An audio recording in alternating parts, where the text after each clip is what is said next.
All right, guys. Here we are to watch Belgium versus Egypt, hoping for another upset after what happened in the incredible Spain versus Cabo Verde game, where Cabo Verde got a 0-0 draw with one of the favorites to win the World Cup. That's an incredible result. A small nation of 500,000 people in Africa, first ever World Cup, managed to hold mighty Spain to a 0-0 draw. What's up, guys? Welcome to the 11 Yanks channel presented by FanDuel. What are you guys doing? Did the Cambodians capture him? I am free and safe from the Cambodians. Sup, Pete? Christian Aviles. How are you guys doing? George the Monkey Drummer. Hello, Pete. Hit the like button, guys, if you haven't already. Cape Verde for World Cup champions. What a story.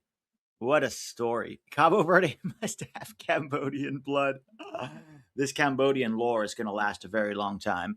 Aloha from Honolulu. Welcome. Yo, Pete.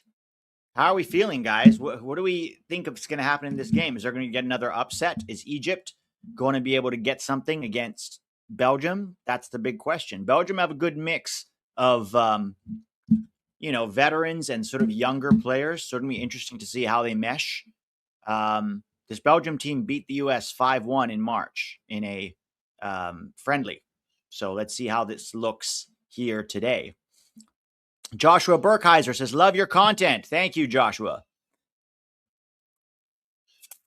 Question for you, Pete. Who do you think on the USMNT will get a good transfer after World Cup performances? Gio Reyna, perhaps? Maybe. I think, to be honest, they're going to look more at Gio Reyna's club form when deciding to make a transfer. So I don't think that. I think if you look at a guy like Fuller and Balogun, I think a lot of Premier League sides are going to be watching him if he has a good World Cup. He's English. He'll count as a domestic player. I think Balogun is probably one of them. Pepe maybe one of them, but that's going to be more based on his PSV Eindhoven form because he's sort of on the bench for us. Weston McKennie might be getting a move. We'll see what maybe a Premier League team comes in for Weston McKennie. Malik Tillman just got to Bayer Leverkusen, so I can't see him. Maybe A-Rob. Chris Richards, potentially. Maybe a bigger Premier League team going out for Chris Richards. We'll see. We'll see. I think the most likely one will be Balogun. Let's look at the starting lineups for this Belgium versus Egypt game. And it's good starting lineup for Belgium here. They've got, Thibaut Courtois as the goalkeeper. Thomas Meunier is still there, playing at right back. Timothy Castan at left back. Michele and Ngoy are the center back pairing. Michele plays for Brugge, and he's 33 years old. So he's an interesting one to watch. Yuri Tielemans is there. And, of course, Amadou Onana, who had a very good season for Aston Villa. Leandro Trossard plays on the right wing. Jeremy Doku of Manchester City plays on the left, probably their most threatening winger. And veteran and captain Kevin De Bruyne is the attacking midfielder with Charles de Ketelalaere up top. Now, for Egypt, you don't know a lot of these players if you're not Egyptian, and that is because most of them play in the Egyptian league, either for Al Ahly, which is probably the biggest Egyptian team, or Pyramid FC. The two that you probably obviously know very well are Mo Salah from Liverpool and Omar Mamouche from Manchester City. So other than that, both teams playing in a 4-2-3-1.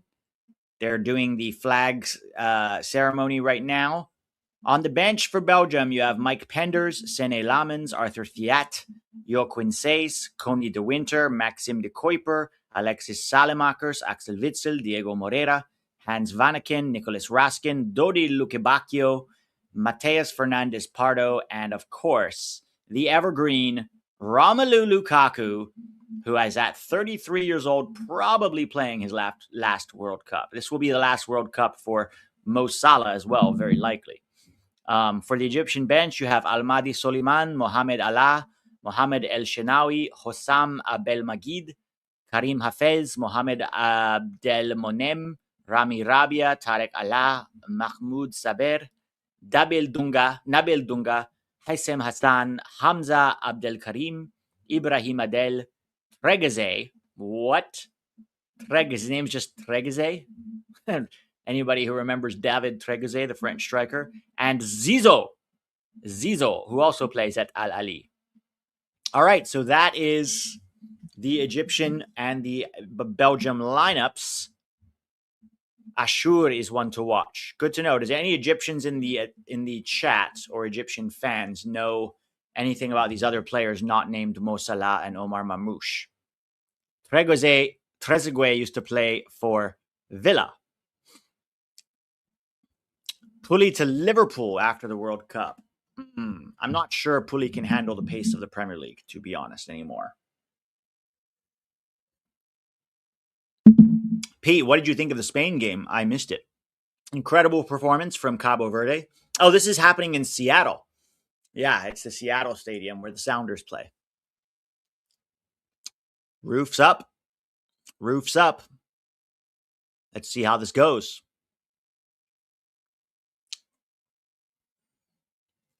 Hey, Pete, says Jeffrey. Yeah, look, I think that Spain were not that good.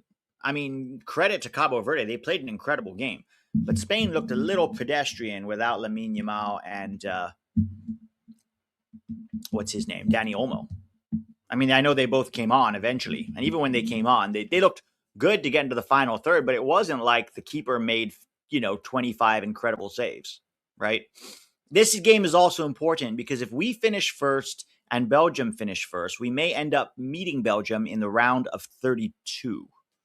No, round of 16. Depending on how things go in that group, right? Did Spain's starters play? Most of them played, yes. But Dani Olmo and Lamine Yamal were on the bench. And then they eventually, came on. So, yeah, most of their starters, I would say, though, did play.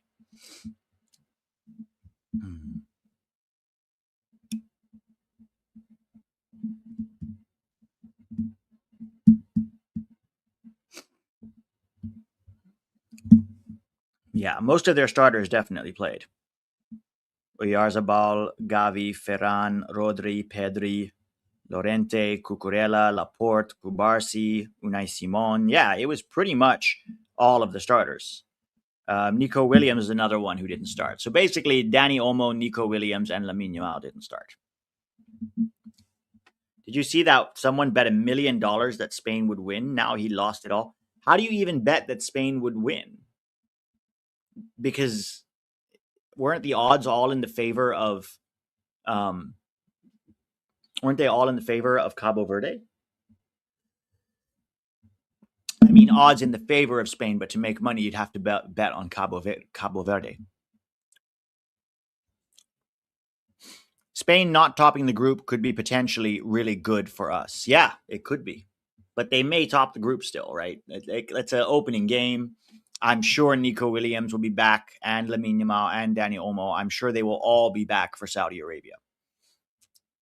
The payout was very low if Spain won. $1 million is crazy, though. Anybody betting even $1,000 to me is kind of a crazy thing to be spending money on. If you're going to bet, guys, it's $5 or $10. Like, don't go putting crazy money. Even, look, all the Egyptian fans wearing their pharaoh hats. That's really cute. All right, who are we rooting for? I'm rooting for Belgium here. I want UEFA to continue their poor start to this World Cup. But obviously, very likely Belgium is going to win. Hard not to see Belgium winning.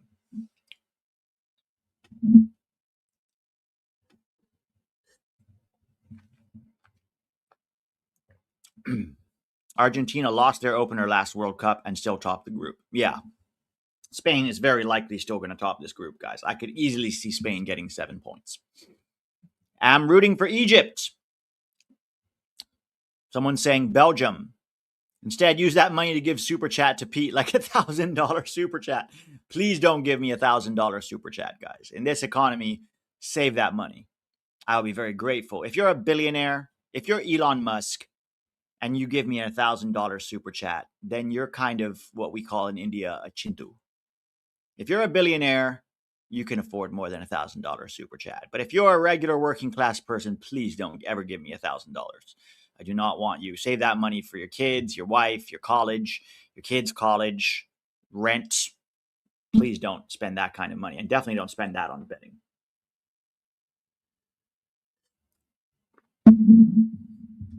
Did you see the video on Diego Luna?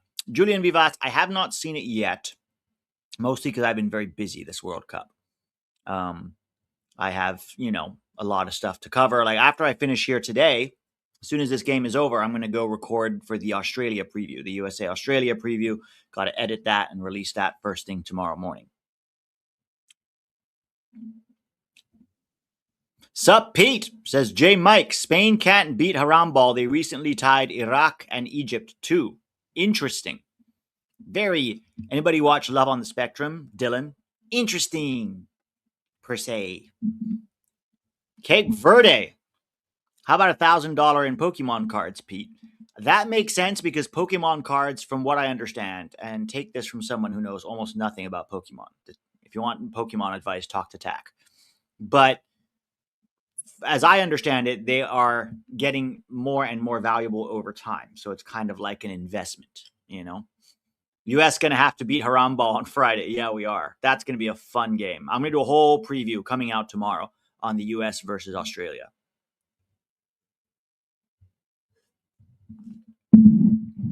The Ketelalaere Masterclass incoming. Who do Spain play if they finish second? I don't know. I'd have to look at the brackets again. It depends who else finishes second. It's a very confusing bracket challenge this time because of all the third places. It's not clear-cut or straightforward, It's not clear-cut at all.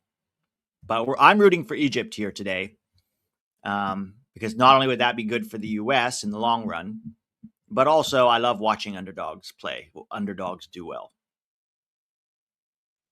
I'll be at a watch party Friday in my city. Hell yeah. Can't wait for the Australia match. It's going to be so fun. Tell all your friends, guys. Bring your friends. Tell them to watch. I think it's going to be a really good game. And hopefully another win for the USMNT. It's a very early statement, but I think Japan has it. I think so too. I'm a little worried about their lack of firepower up front.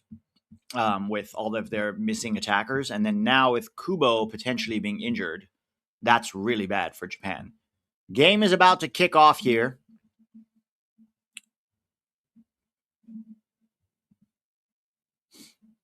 Belgium versus Egypt.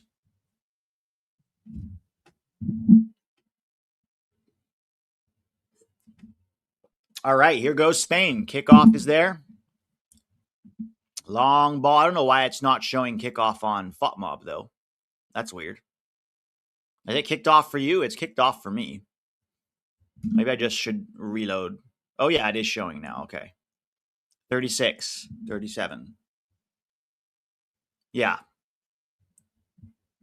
Steven Spada says, I have a bad feeling about the Australia game. I'll say this. We cannot be complacent going into that Australia game. And the fact that Australia won actually tells me I don't think we will be. If we'd thumped Paraguay and then Turkey had thumped Australia, I think complacency would be more of an issue. But you're right. We cannot afford to be complacent. And if anything, I don't think Pochettino is going to allow these guys. I don't think Pochettino is going to allow these guys to get too complacent. It's not really in his DNA.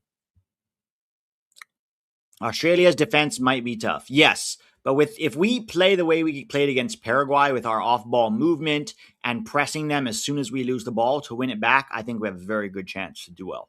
A very good chance. Our movement and ball circulation and individual talent, to be honest, was better than Turkey's.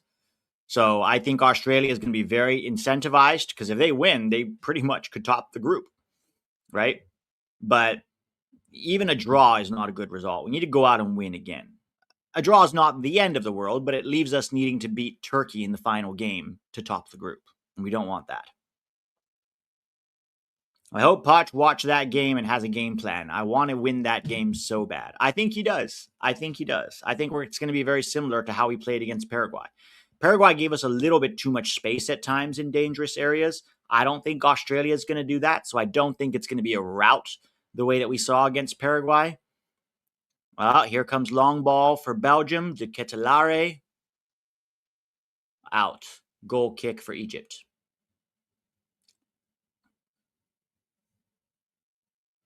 We call in India Mo Salah Ghi Khatam, which means his game is not as good as before. Doesn't Khatam mean What does khatam mean? Ghee, I know, is like the butter that we use for cooking. Khatam means finished, right? Khatam means finished or like over. Australian fans have talked trash for a year. I've been waiting patiently. Yeah, but Alexi Lalas has been talking trash on Australia too. So it's like, they're very incentivized to come and beat us.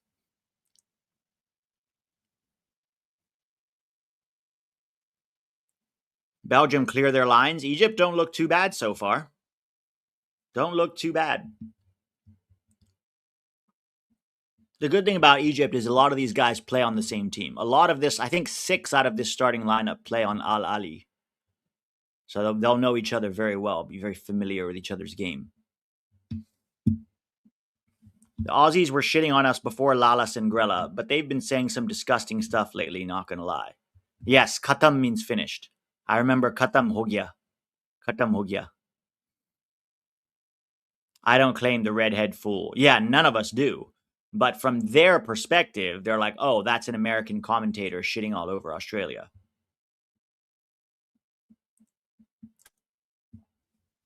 Has your opinion on Poch changed? He clearly was playing 4D chess all along.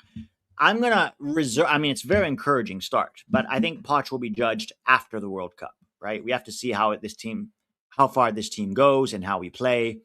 But yeah, I don't know if he was playing 4D chess.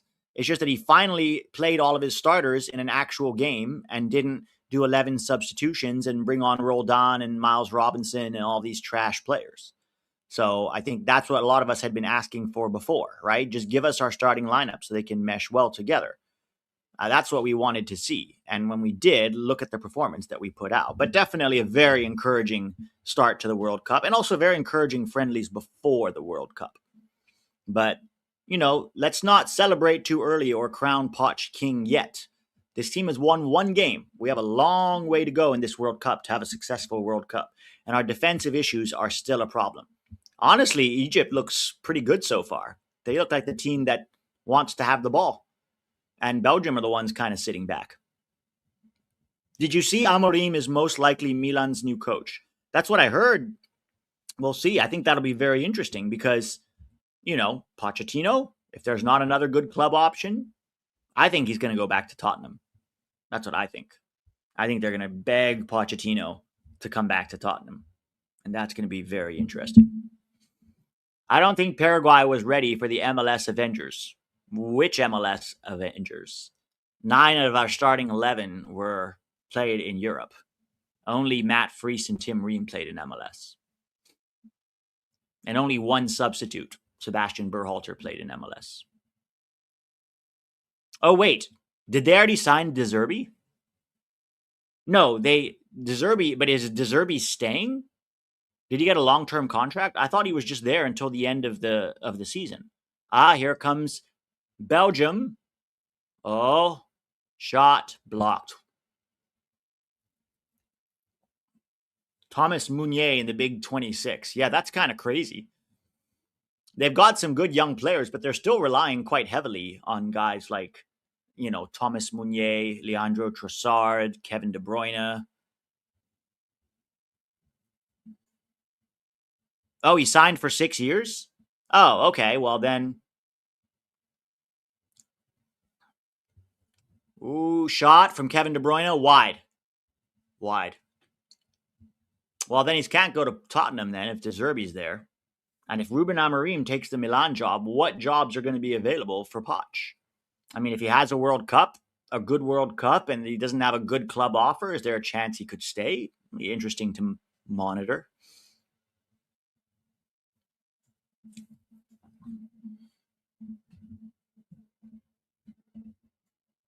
Guys, hit that like button if you haven't already done so.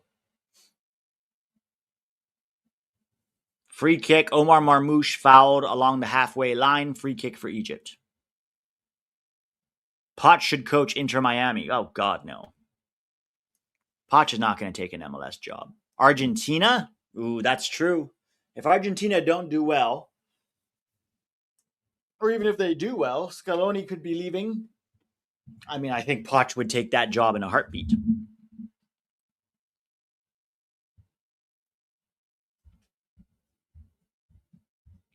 If Poch goes deep into the World Cup, he retires. Yeah. I mean, not retires completely, but he's not going to come back. I think he'll finish off the job with a good record if we go deep, and then he'll be in demand, not only from club teams, but national teams.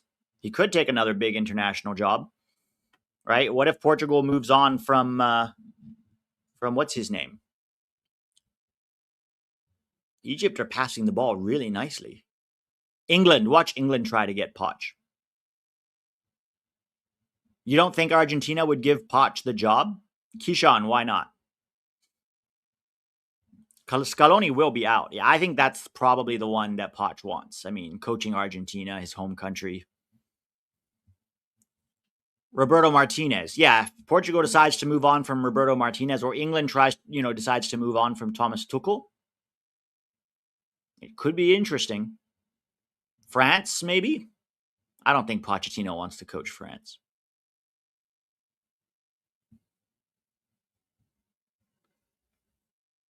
Richard Farrington, can USA trade that Cape Verde goalkeeper after group stage so we can use him for the knockout stage? I like an upset for Egypt as a small bet, to be honest. Yeah, I mean, it's very early on, but Egypt looked all right. England will very likely move on from Tuchel if England don't get to at least the semis. Yeah, I agree. Maybe Spain. Remember, Pep Guardiola is also on the market, and there's a lot of rumor that he wants a national team job. The question is, as a Catalan, would Poch coach Spain? I don't know if he would. Oh yeah, Zidane's going to coach France. That's true. Zidane's going to coach France. I think there's better Argentine coaches. Yeah, but sometimes it's not always the best coach that gets the job.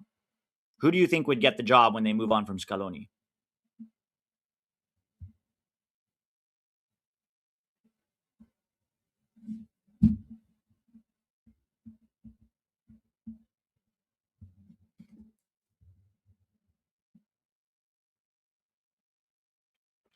Pep to USMNT when Poch leaves. Look, if we manage to get Pep, it'd be an incredible coup in terms of who he is as a name. And obviously, everybody should be very excited. But to be a little bit of a downer here, I just don't know if Poch in the USMNT is a great fit.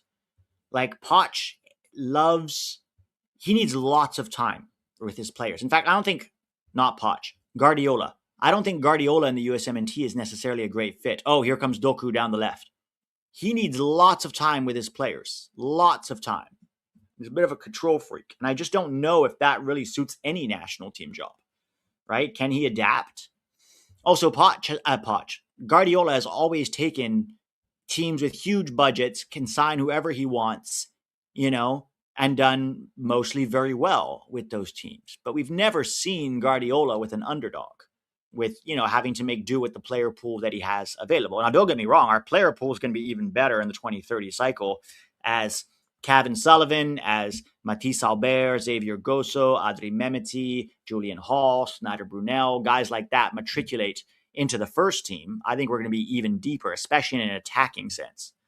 So we'll be better than ever. But Pep and the USMNT, I just don't know if that's a great fit. Jesse Marsh ain't coming to the US. For one thing, he just signed a new contract with Canada. And for another thing, he's talked so much shit on the US now for 2 years. I don't think he'll ever. Oh shit, Tack, I need to send him the link.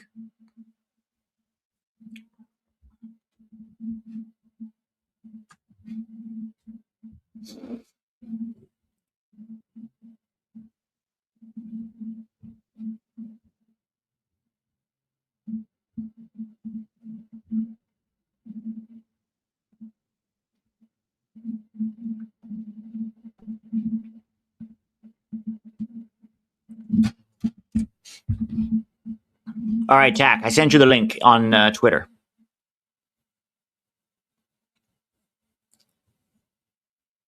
Do we have any good young defenders and goalkeepers coming up? That's kind of what we need most in the near future.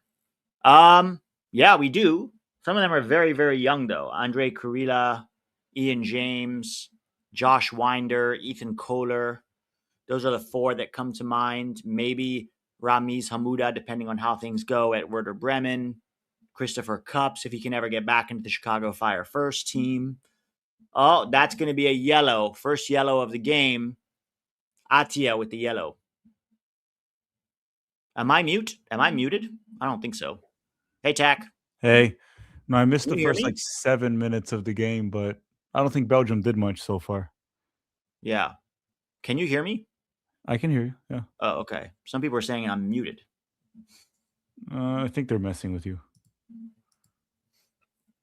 I was also on your live, like when I would message you, I could hear you. Oh, okay. Not muted. Egypt's looked all right opening 12, 13 minutes. They haven't created anything yet. Belgium had one shot from outside the box. It was De Bruyne. Oh, yeah, Neil Pierre is another center back. We're talking about potential future center backs because I was telling them our attacking potential in the future looks better. Center back and goalkeeper is a bit more questionable. Like there could be some, but there's not a clear like this guy's going to be good. Yes, Doku center back. 1v1. It's weird because you'd think that these are positions that are easier for us to develop, right? Um, Yeah,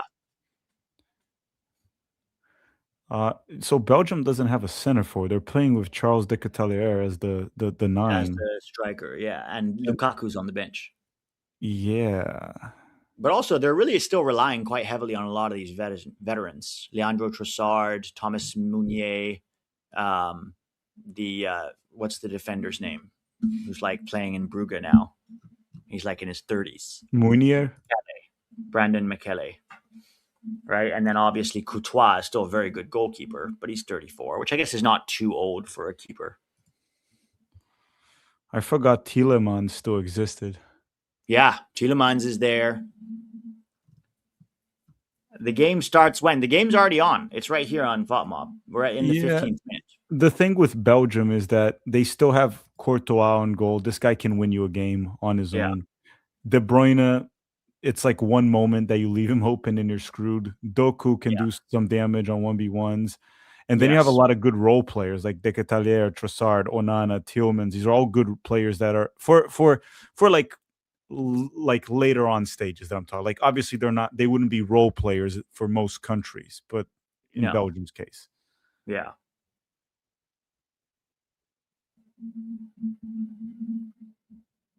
Someone saying, I think Belgium having Rudy Garcia as a coach is a positive for a lot of teams. He has a bad track record. I haven't really followed Belgium that much, to be honest. I mean, they did destroy us, so Yeah, they still destroyed us. Foul on Doku in a dangerous position. Is the field turf? No, it's not turf, guys. You can't play on turf in the World Cup.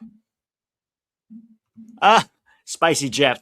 Tack got so off subject last night, I had to step in with a corrective super chat. dude, the funniest thing is like on X, like someone. So I posted Cape Verde historic game, blah blah blah, and then a guy like brings up a tweet. Weren't you expecting them to get smashed? You stupid, idiotic thing. Who Was was it? anyone not expecting that? Everyone was expecting them to get smashed. Anyone saying they weren't expecting, they can go to hell, dude. No, I Like, love those people who come out of the woodwork and be like, I always rated Cabo Verde. yes. People who don't know ball were underrating them in this World Cup, and they just proved me right. Like, shut up. You were not. It's like you guys don't know that one defender they have from the second division in Portugal. He's a baller. It's like I've been Yeah, watching him all season. Like what, dude? people like that annoy me. Everyone expected them to get trashed, and what they did was insane, historic. It was the biggest upset in World Cup history. Yes. Yeah, it was. Very cool. So, Tack, with this group, if we finish first and Belgium finishes first, then we're on track to meet them in the round of 16, right? hmm Yeah. Yeah.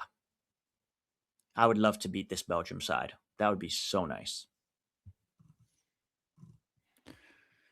Yeah, if we play the way we played, there are concerns about our defense, but Our we defense can is still the we problem. can play with them and go toe to toe. It's just our defense here. I mean, let's see if we see some progress on defense. I want to see a clean sheet on Friday. Yes, please. We're going to have to keep Iran Kunda and Toure quiet.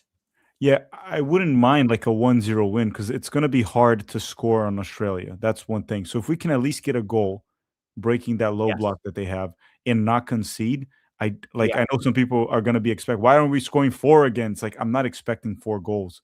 If we get a 1-0 win, I think that's a very good result against a very tough team to score on and not letting them score on us. Yeah. Also, if we beat Australia, we kind of lock up first place in the group.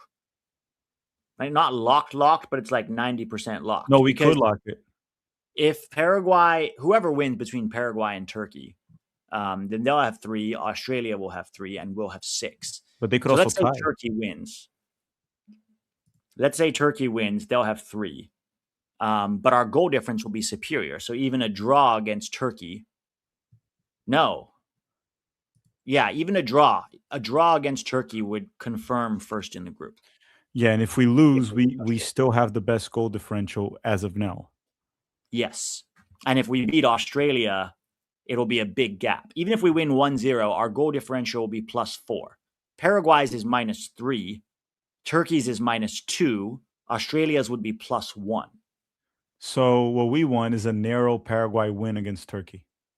Oh, Egypt scored. Oh my God. Oh, oh my God. Ball through. Oh, Jesus. Nobody's marking him. What a goal. Oh my God. What a goal. Bro, UEFA is down so bad right now. This is so bad. Unbelievable. Unreal. Egypt scores first on Belgium, guys. This is incredible. Yeah, what's happening to UEFA? I've never seen UEFA look this bad this early on. And it's not just the small teams. It's the big teams, right? Netherlands got a draw. Spain got a draw. So far, Belgium is losing. Pete, it's UEFA and CONMEBOL, the top 2 of the world. Yeah, not looking good. Not looking good.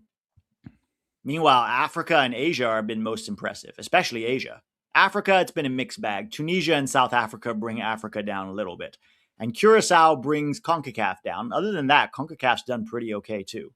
Let's say Africa, they were like very highs were very highs, the lows were very low. Yes. Same with CONCACAF, right? Curacao, not great. Haiti lost, but it was a very close loss, and they actually played very well. Canada brought us down a little with that draw, but US and Mexico got good wins.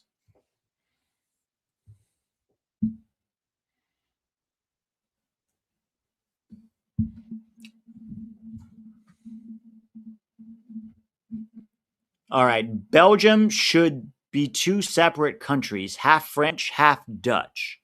I don't think the Belgians would take to that too kindly, us telling them to split up their country there, Spicy Jeff. I thought Cape Verde could have pulled an upset, but it was literally just vibes. I get a lot of vibes, like USMNT getting grouped, that literally just aren't realistic. I mean, there was nothing realistic about Cabo Verde getting a draw with Spain. It was just pure. It was partially luck, of course, but a lot of it was down to their incredible defending.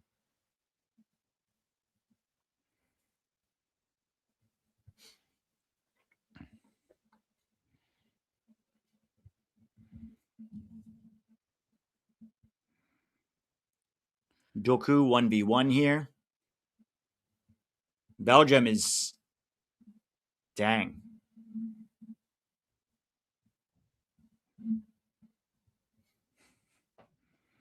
I can't wait for Senegal versus France tomorrow. I have a feeling Senegal is going to do well. Senegal?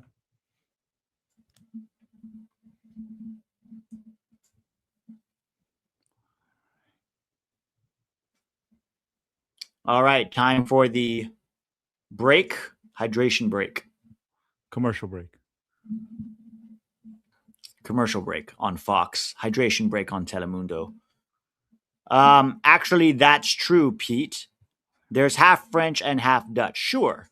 I'm not saying that they don't have influences from both sides, but it doesn't mean they should split up their country. Should Switzerland split up into Italy, German, and Italian? I mean, it's Italy, German, and French?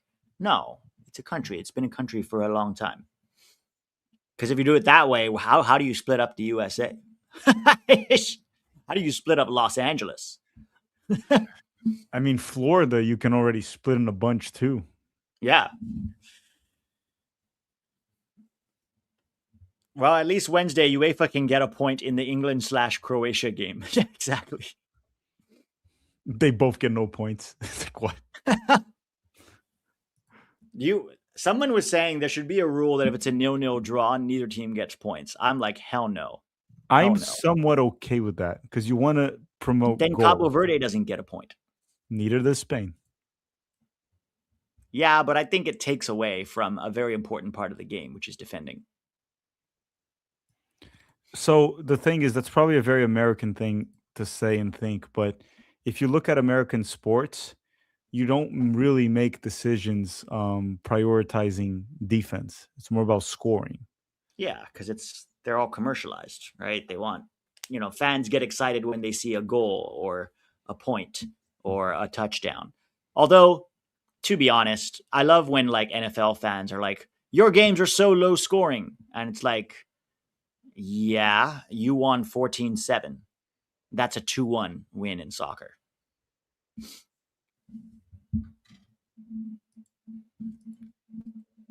We need to go to USA Australia game in emu costumes. That would be hilarious if somebody did that. Show up in an emu costume. American emus.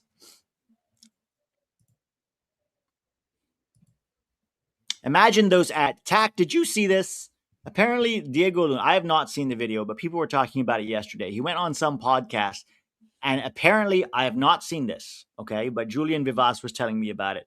Apparently saying he was going to try to file a one-time switch to Mexico, which is hilarious because he can't do that. I didn't see it. He probably knows. I feel like it could be like a joke too. Like they don't want me. I'm gonna be joking. He knows he can't file a one-time switch to Mexico. And even if you could, imagine what a bitch you would look like. Oh, you didn't get selected for the World Cup, so now you're going to switch? They wouldn't call him up either. No, I don't think they would. Like, who would he play for? Like, if you look at their team right now, he's honestly not better than Gutierrez, for example. So, I don't think you play. Pete, I'll be back in a second. Hold on. Yeah. So Vivian Insight, I'm a newbie, but just curious if both teams park the bus. As their best strategy dictates, to what degree a sportsman investigation would kick in? What do you mean by a sportsman investigation? There's nothing wrong with parking the bus. It's not as fun to watch, but you're allowed to do it.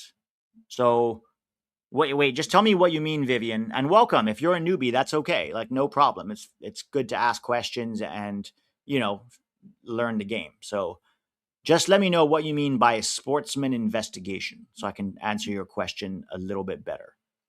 Unsportsmanlike conduct is what Wanster is saying. Let me see what Vivian means by that. Like, what do you mean by sportsman investigation?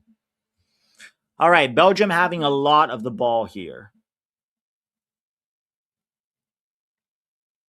Oh, cross blocked.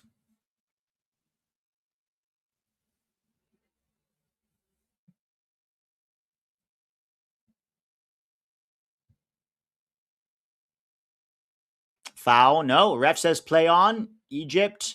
Mo Salah. Belgium wins it back. Plays it through. Oh, over the top. Nice clearance from Egypt.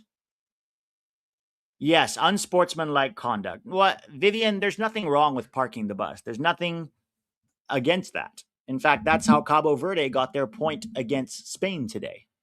Right? Now, what you're suggesting is that if both teams park the bus, that usually doesn't happen. They might park the bus in phases of the game. So when the opponent has a lot of the ball, they're sitting deep in a low block. It's not even really, it's called parking the bus, but it's more of a low block where you're just defending together, right? So there's nothing wrong with that. But there's never been a game where both teams just sit in their own half and refuse to get the ball off of each other. I don't see that happening. And, I mean, if that happened, I'm sure there would be some kind of like bringing the game into disrepute. Save. He was fouled anyways. Yeah, but like it's never happened. If that has happened, like in a World Cup, I'm sure there would be some penalties for both teams if they just sat in their own half and refused to go get the ball. But, there's too much pride and too much quality and talent at a World Cup for anybody to try to do that. But good on you for asking the question. Doesn't hurt to ask. And there are no stupid questions, right?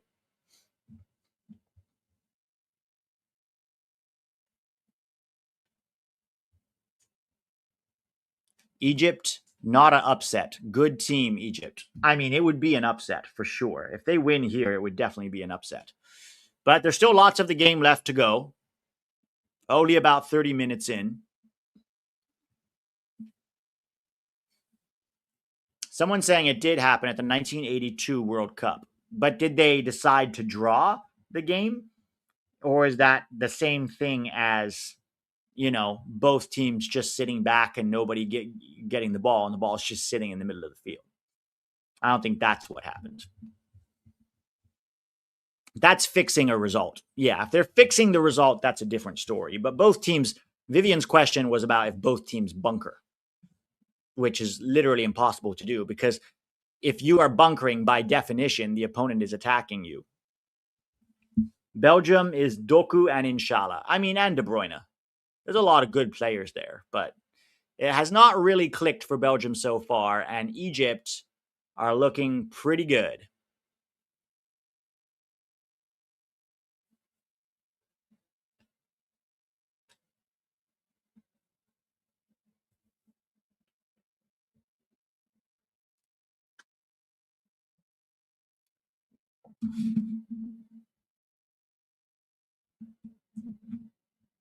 Yeah, and that's why they changed it after 1982.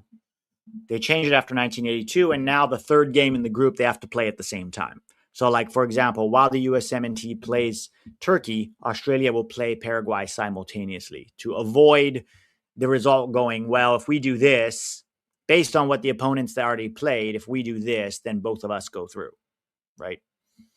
Pete, fun fact, Egypt never won a World Cup game before, so they make history now. Well, they haven't won yet, but it's looking encouraging for them so far. Nice tackle there on the Ketelalaere. The Europeans are really struggling early on in this cup. Yeah, they really are. They really are. And it's not just the small teams. Netherlands with the draw, Spain with the draw. So far, Belgium is losing to Egypt. I mean, Belgium are having a lot of the ball now, but haven't really penetrated that much.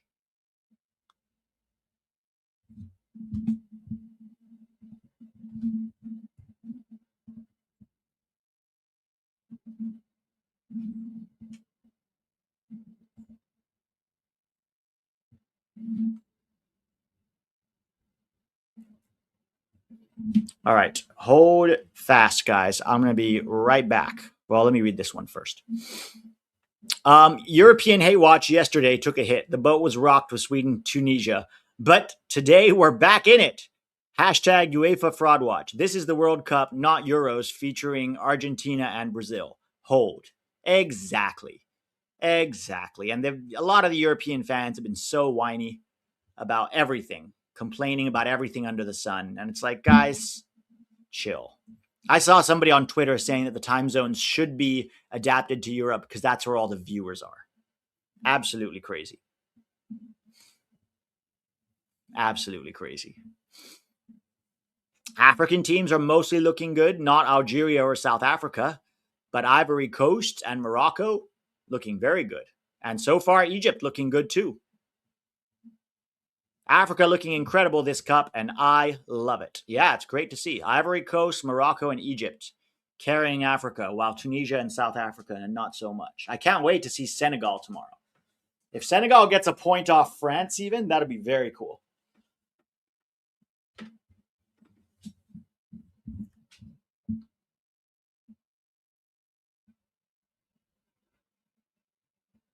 Oh, De Bruyne nicked off his foot. Going all the way back to the keeper.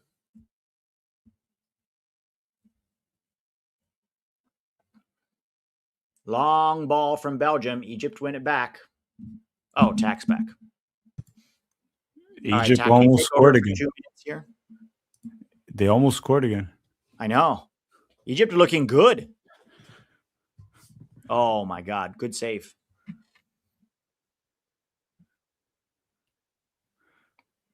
All right, Tack, take over for 2 minutes. I'll be right back. Will do. Yeah, what's crazy about this World Cup is with everything that's happening, the United States has been probably a top 3 performer right now. I don't think it's that crazy to say that. I thought Japan and the Netherlands were very good. Ivory Coast looked good. Ecuador actually looked good as well, besides the fact that they can't score. I like, if you guys were to do like power rankings right now, where would the US be? I think first is tough, right? Because you do have teams like Japan that played well, Ivory Coast, Morocco. There were teams there, but I think most people would place the United States in the top 3. I think most people would place the United States in top 3 right now. Say Fab is saying, "Oh, brother, who let this guy in?" Hey, I'm the vice president of this channel, dude. Elected democratically. You're going to have to deal with it. I'm in here and I'm the vice president. So right now I'm in charge. The president is not here. When the president is not around, the vice president is in charge. It's like Pete is Donald Trump. I'm JD Vance here. I'm back. He said, "Who let me in?" I said, "I'm the vice president of 11 Yanks." We're both vice presidents of the other one's channel. Exactly. Actually, mine, you're the vice dictator because mine is a dictatorship. So you're like the one below Kim Jong-un. Whatever that is. Kim Jong-un. Probably the head of army. Sister. Like whoever's in charge of the army. Love the way you guys treat the English because I'm Irish. Yes, Irish, Scots, and Americans all have that in common. We don't like the English. And I lived in the UK for 4 years and I actually made a lot of friends. But the snobbery, especially when it comes to football in that country, is insane. Do you think some of these games have shown how the level of low-mid national teams has risen over the years? Yes. Yeah, Tack and I were talking about this before the World Cup. Like, if you look at the B teams of the world, a lot of them have gotten better. Senegal, Morocco, Norway. I would say Switzerland, but they didn't look so good against Qatar. Even teams like the US has definitely gotten better. Colombia, they were always a good team, but it feels like they've reached another level. Ivory Coast, right? There are a lot of teams in the world that are getting better. And it feels like if you look at, like, the floor has risen for a lot of teams, and you look at the ceiling on some of these big teams, outside of France, have the big teams really gotten better? I don't think so. It feels like if anything, some of them have gotten a little bit worse, marginally worse, right? Pete, do you want some gossip? Sure. So if everything wasn't bad enough for Brazil, now a picture of the Brazilian Federation president has been released that he took apparently his wife and kids to Mexico for the World Cup, and he went to the US game or whatever. He went to the US with his lover. No. That's what it is. So he has the federation or Lula? Yes. Oh. And he's in a 20-year marriage with 3 children. And there's a picture. He went to the game with his lover in public? No, he went to like a restaurant. That's the picture that they're releasing here. I don't know how factual this is, but it looks like him, unless it's AI or something. Oh, no. And it's an account with like 1 million followers almost in Brazil. Oh, no. So, yeah. What else they put here? They said, in a circle of friends, Samir, which is the president, revealed that he has had relationships with female soccer players during his 20-year marriage. He said that he scored a goal because, according to him, it was tough to find a partner that was straight among female soccer players. Wait, what? Yes. Why would it was hard to find one who's straight? So it was hard to find a female soccer player that wasn't lesbian. That's what he was claiming. Then why is he going out with them if they're lesbian? That's what I'm trying to understand of this story too. It's freaking insane. That's the president. That's no peak Brazil tack. I was like, in the middle of the World Cup. Allegedly, all of it allegedly for now. Zach, my experience with you at TST last year made me understand why Brazil underachieves sometimes so much better. The absolute nonsense sometimes was just so crazy. Well, and it makes this whole story believable based on your experience. Yes, Like, yep, that I sounds do about believe right. it. It's very believable. That's the president right there. But dude, the Federation president having any relationships with like players, that's like corruption, right? Yeah, and That's yeah, like and some Harvey also Weinstein level shit. also I don't know, dude. If they're revealing this, it's probably because allegedly, of course, we're not sure. He might have used funds from the federation to bring his lover. Yeah, that would not surprise me either. Watch it. He's like dating a U.S. women's national team player. Oh my god. Oh my god. That would be Uh, less worse than dating. Well, yeah, at actually, least no, there's no conflict of interest there. unless But they play each other, I guess. With a Brazilian player, there's a clear conflict of interest there. Oh, Cross there's from more. There's Belgium. more info. Do you want more info? Let's go. This is better than the game. CBF president uses entity funds to cover women's international travel expenses. Married for 20 years, Samir has been utilizing the entity structure for international trips that include the presence of women close to the executive. Elected in May last year, the sole candidate, he was the only candidate. Samir is in the United States to follow the World Cup. During the trip, Camila Cristina Andrade, a fitness sector businesswoman from Brazil, a fellow native of the CBF president, stayed in New York in a reservation linked to the executive. Oh, this is the Oh, price also.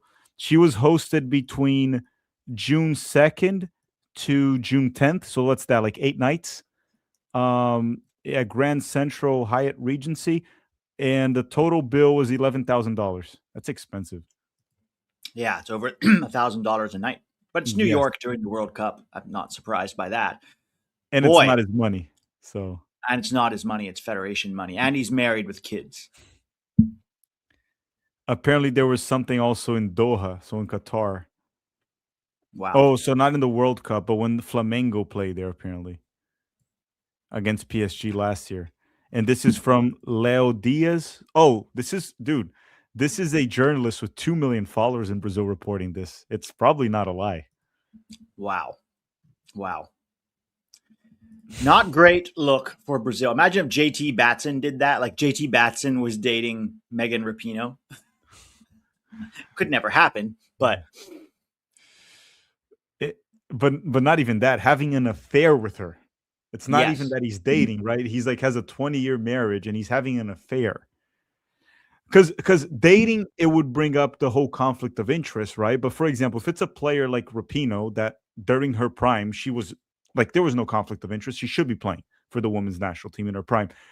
It would be less controversial because, like, yeah, there's some conflict of interest, but she's good enough to be there. But now, imagine he's having an affair with a player that maybe shouldn't be in the roster. But is there because of him. Exactly. Dang. JT don't got that game. What? JT JT don't don't got got game that game. like that. He can't Yeah, pull I off. bet JT. I don't think he has that game either. It's like that ain't no Brazilian Federation president right there. Someone said Cindy Parlo Cone with Rapino. Oh my god. Yikes. Okay. Chippy Van says, as a Dutch American, I'm disappointed with the tie, but as an American first, I'd say we had the best performance thus far. The Eurocentric pundits are getting their comeuppance. Go USA. Would you say we had the best performance? I would say performance wise, it depends how you judge performance, right? I think it was one of the most aesthetically pleasing performances of this World Cup, for sure. But I got to say, Ivory Coast looked really good in their 1-0 win, too. Cabo Verde's performance, on performance alone, I'd have to give it to Cabo Verde. Because to keep a clean sheet against Spain is incredible. Okay, I went to the USA game, and I have to say the atmosphere was great. And also, when we all sang the national anthem, it gave me chills, and we looked good. That's so great. Yeah, the atmosphere looked really good. Really good. And I think that really helps the players a lot. Let's keep it going. I think Seattle will keep it going for the Australia game because Seattle is pretty soccer crazy. Except they'll be mad when Roldan doesn't start. Yes.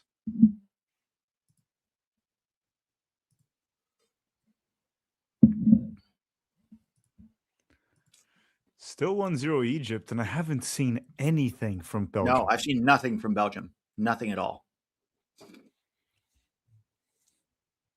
Kevin De Bruyne. It's a lot tougher when you don't have prime Eden Hazard. Yeah. Or even prime De Bruyne. De Bruyne is not what he used to be. No. No foul. No foul, No, says the ref. Even prime Lukaku, as much as we make fun of Lukaku, he used to be very good. Yes, he did.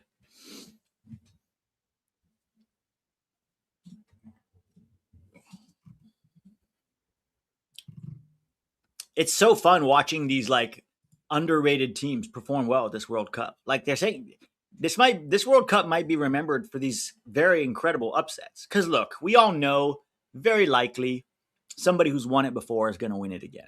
Right? When it comes right down to it, upsets in the group stages are there, and you could have one or two upsets, in the knockout games, but very likely somebody who's already won it is going to win it again. Like I'd say 80% chance. But still, sometimes you watch the World Cup for these upsets, for these incredible storylines. Cabo Verde, so far Egypt, right? Even Japan getting a draw with the Netherlands while missing so many players is pretty incredible.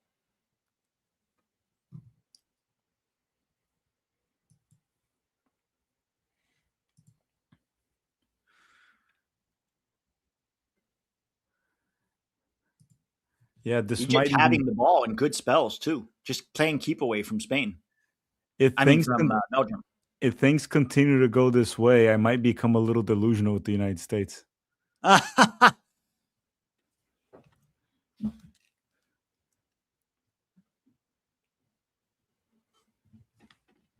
So far, there's only been 3 thumpings, right? USA Paraguay was a thumping. Germany Curacao was a thumping, and Sweden Tunisia was a thumping. Every other game's been fairly even.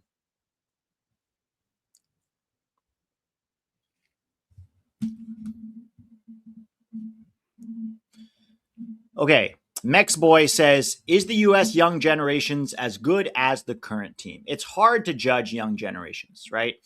And with every young generation, there are players that don't work out, right? Look at Yunus Musa. We all thought he was going to be more, right? And other players as well. Conrad De La Fuente, for example, someone we thought was going to be more. So it's hard to judge, but I will say there's some very promising players. And the 3 most promising players in our young generation are Mathis Albert, Adri Mehmeti, and Kevin Sullivan. And then you have other potentially good players like Xavier Gozo, Julian Hall, Snyder Brunel. It's a little more unclear with center backs, but I'd say we're definitely going to have an even deeper attack than we already have in 2030. You want another Brazil TV moment, Pete? I just saw here. So they put Romário on TV. Okay. And then there was like this female reporter talking about how Brazil started the World Cup with a bad result, tying Morocco, right? And then Romário just goes on and literally says this. It's like, people that don't know the sport, they'll think like you on TV. Oh, God. They cut him. That's wow. He talked a little bit more and then they cut it off. It was like, oh my God. I will say the Brazilian chaos is just so entertaining sometimes. From far away. When you're too close to the team like you, it's probably annoying and frustrating because it's like you want the team to do well and there's so much chaos. But from a non-Brazil, look, I want Brazil to do well for you because you're my friend. But also, I'm really enjoying the chaos of like what's going to happen. No, next. And if they can win the World Cup like this, you're like, wow, bravo to them. And the World Cup just started. We had the president having an affair. While There's been so many great storylines at this World Cup so far. So many. Mm-hmm. And it's been, 5 days only? Yeah, it started on the 11th. Today's the 15th. 4 days. Yeah, this is day 5. I think this is going to go down as one of the greatest World Cups ever. Outside of the commercial breaks, the stadiums are mostly all full. Fan support's been great. There's been fun upsets. cultures coming together to enjoy soccer, right? Did you see that Boston cop being told by the Scottish fans? And he's like literally there juggling the ball. A Boston cop. You never think a Boston cop would be able to juggle the ball. He had it. Well, and to my surprise, Donald Trump has been awfully quiet. Thank So far. God. So far, though. Until we play Iran. Until we play Iran. He's gonna claim victory. Oh, we man. won because he won the war. I think we would beat Iran again. I really do. I would be very surprised. We should beat Iran. Oh, Egypt. No, save. They haven't looked bad, though. Corner for Egypt. It's going to be 1-0 at halftime, it looks like.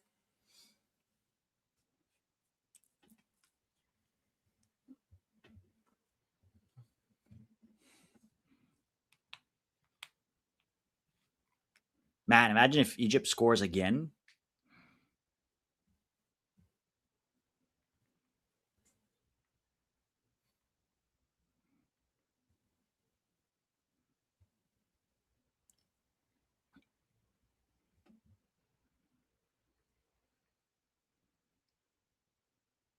Man, how did this Belgium team beat us 5-1? They look very distinctly average. Oh my God, Egypt almost scored again. Another corner for Egypt. Someone's asking, Tack, are you streaming Uruguay? No. I'm gonna just watch it. Okay. I need to work on the U.S. Paraguay preview. I have a lot of work to do.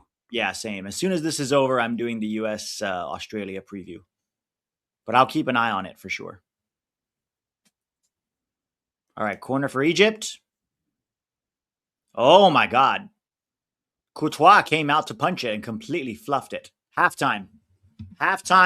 Belgium are in the lead. 1-0. An absolute cracker of a goal by Ashur. Ashur is one of the guys I think who plays for Pyramid. No, Al Ali. Dude, 6 of this Egypt team plays on Al Ali. Hani, Ibrahim, not Fatih, and not him. But Ashur does. That's already 3. The goalkeeper, 4. Ateya, 5. Lachine plays for Pyramids. Zico plays for Pyramids. So 5 out of the 11 plays for Al Ali. And 2 of them play for Pyramids, and then you have Liverpool and Manchester City. Okay. Spicy Jeff says, Tack, our relationship has been strained since your marriage.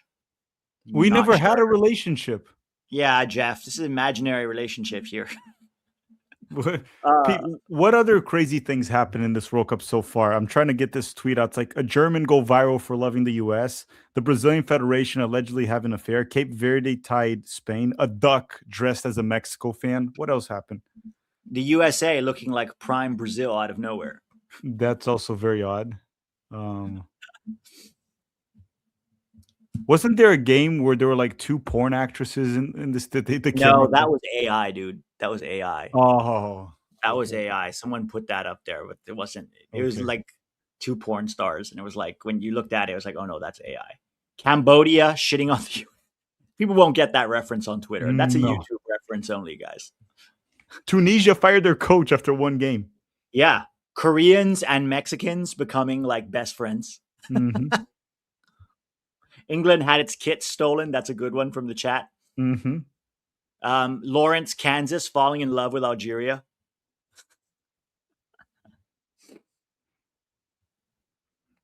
Scotland drained Boston of beer.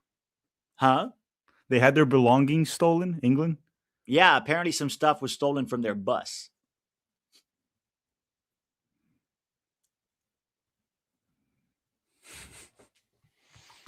South Korea. Freddie from Dude, Germany. that South Korea-Mexico game is going to be lit. You're streaming that one, no? Yeah. That's going to be a fun game. They're becoming friends now, right? They're becoming friends, but then for 2 hours, I don't think they're going to be too friendly. And then they'll go back to being friends afterwards. Oh, they got it back. Apparently, the police recovered their stolen belongings. There was also the Ecuador Rocky statue curse. I was like, dude, it's only day 5. I know. This is Speed gonna met be great. R9. There was that too. What? Speed, I show speed met R9. Yes. No, guys, fake Hitler was AI. Was AI also? I'm trying to think if I didn't miss anything because there's so much crazy stuff that happened.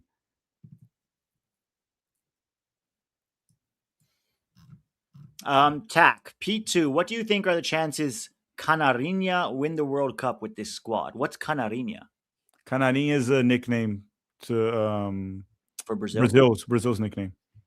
Okay, so I'm gonna leave that one to you. Based on how things are going, it's the same as before. They have a shot. They're just not a top 5 favorite. They're in the top 10 favorites. Top 8. Yeah. I mean, people are talking trash about Brazil. They tied Morocco. They didn't tie Cape Verde. Like, yes, they didn't tie Cape Verde and they didn't lose to Egypt. exactly.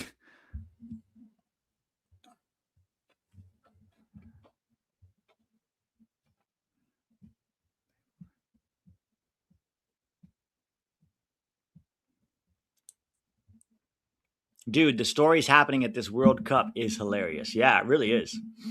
Okay. Fredneck 12. Excited that Egypt is winning, but Belgium have not been a good side at the top level in a while. This squad is very poor. Yeah, Belgium may not top their group. They may not. Yeah, but they dropped 5 on us. I know it's a friendly, but we did let them drop 5 on us. I know. That's on us then. To be fair, 3 of those 5 came when we sent on the entire MLS bench, right? Arfstin was on, Berhalter was on, Miles was on, Roldan was on. Like, you know, it was 1-1 in the first half.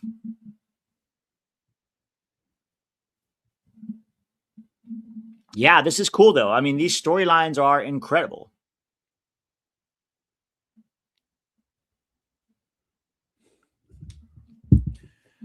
What are we now? Halftime. Let me hop in and out. I'm gonna hop in when the second half starts. Yeah, sounds good. I'm going to read the sponsor, do the sponsor. Yeah, be back soon. All right, time for a word from our sponsor.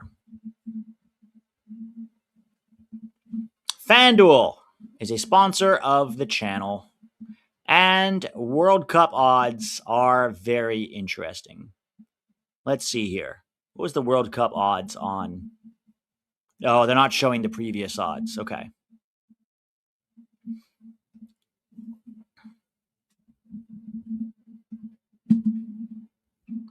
Belgium versus Egypt is still mid-game right now. You're still at plus 140 for Egypt to win. Plus 220 for Belgium to make a comeback. I probably wouldn't put money on either of those. Saudi Arabia are plus 700 to beat Uruguay. I mean, if you have $5, that could be interesting. Iraq are plus 1,500 to beat Norway. That's an interesting number right there. If you have $5 you can afford to throw away, because crazier things have happened in this World Cup. Senegal are at plus 600 to beat France. That's a very interesting one. A very interesting one. All right. So that's a word from our sponsor. Let's see what else here. For a moment, there were more red cards than goals in this World Cup. That's true. 3 red cards in that Mexico-South Africa game. 3 red cards. And there was only 2 goals. That's crazy.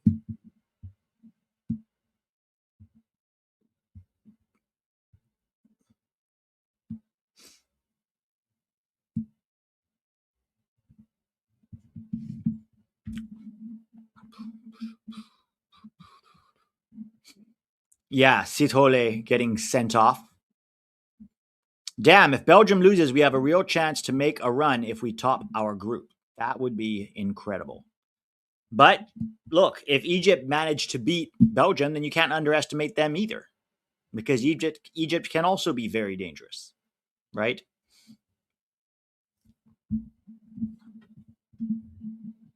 UEFA getting exposed. Yeah, they really are. And look, the top teams are still going to be the top teams, and most of them will still go very late stage into the tournament. But this World Cup is pretty wild so far. It's pretty wild so far. Only one game ended 0-0 so far, and even that one was exciting due to the circumstances. Yeah, all the games have been good. For the most part, they've been good games. It's exactly what we needed to get America to fall in love with soccer. These people really getting into the games, good entertainment, good storylines, good underdog upsets, because America loves underdogs. The U.S. being really good in that opening game has done so much for the game already. It's gotten casual Americans interested and excited. People are turning into soccer fans overnight, guys. So keep doing your part in the chat. Keep doing your part. Invite your friends over for games. Text them. You got to watch this game. The U.S. is looking really good. You know, bring more people into the tent. That should be the goal of this World Cup for us. South America has underwhelmed too. Yes, they have. That's the other thing. UEFA and CONMEBOL. Ecuador lost. Brazil drew. Paraguay got thumped. So now it's all up to Uruguay, Colombia, and Argentina. What can they do? What can they do? Guys, if you have not yet checked out the Patreon, I'm going to put this up here for you. We have the Paraguay breakdown on Patreon. If you have not checked it out yet, that's a 33-minute breakdown for the whole game. I talk a lot about a lot of good stuff. Kevin Sullivan versus Ivory Coast. That's the other things. I don't just do game breakdowns for the U.S. I also add other. We're gonna have a live stream later this week. That's like a Q&A just for Patreon supporters. Kevin Sullivan, all touch comp versus Ivory Coast. This was our last live stream. The Germany breakdown. So if you want to support the channel and get extra content that I can't do on YouTube, go check it out. This is a great question here. The link is in the description below if you guys want to check that out. Pete, who is your favorite for a Cinderella story this year? Example, Morocco 2022 World Cup, Iceland 2016 Euros. I'm going to say, honestly, from what I've seen so far, I think Ivory Coast. Because Ecuador is a tough team to score on, but Ivory Coast looked pretty good. Ivory Coast could be very interesting. Senegal could be very interesting. To make a deep run, I want to say the U.S. The problem is with the U.S., you have to have a good back line to make a deep run. You have to be defensively solid. And as of right now, the U.S. has not been that. We've been good in the attack, and we've been good with our pressing and counter-pressing, but when our back line has to face up against the ball, it hasn't looked good. So it's hard for me to see the U.S. making a semifinal with that back line. Hey, Pete, what has been your game of the tournament so far, other than the U.S. thumping of Paraguay? I mean, there's different reasons, right? The U.S. was the game of the tournament in terms of how entertaining we played and how good we looked, you know? So there's that. And then I would say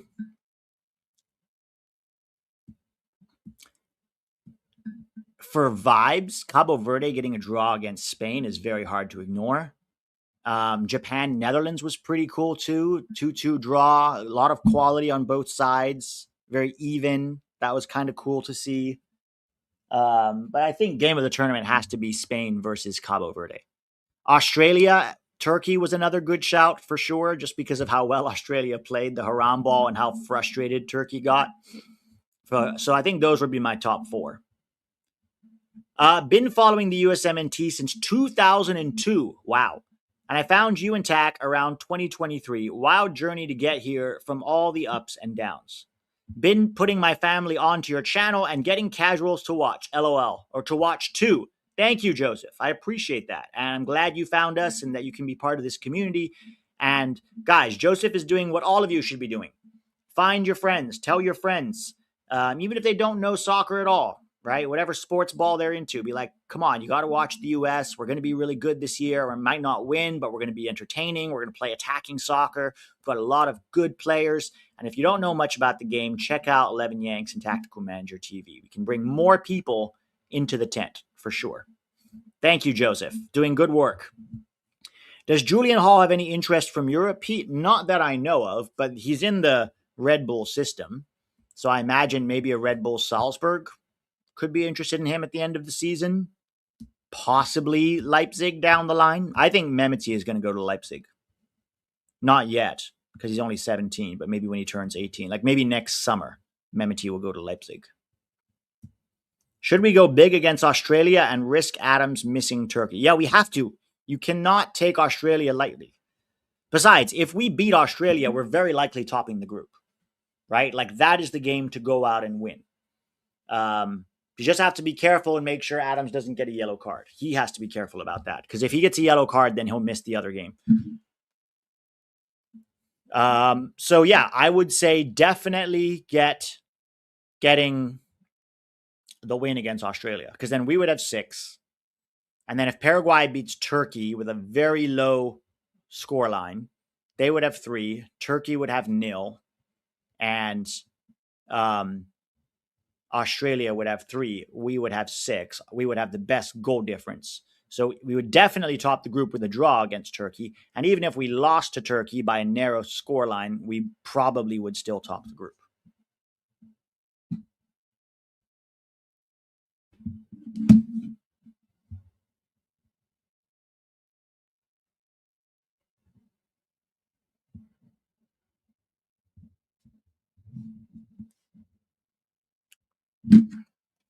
All right, let me pull the...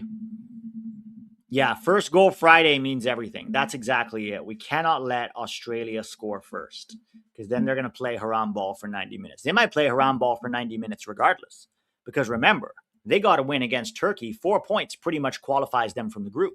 So they'll take a draw with the US. Absolutely they will. Yes, the cards do reset in the knockout stage, guys. They do reset in the knockout stage. So after the group stage, it resets. All right, second half is going to be starting. Let's see if Belgium makes a change. Are they going to bring on Lukaku? They can't afford to lose to Egypt here.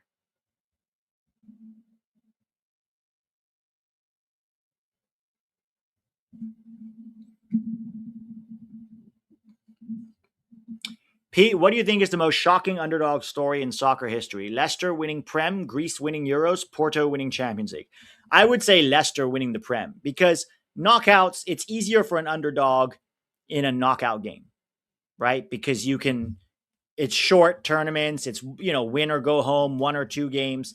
But to be really good over 38 games and beat all the big high spenders in the most high profile, best league in the world is incredible. So I would say Leicester. I would say Leicester for sure.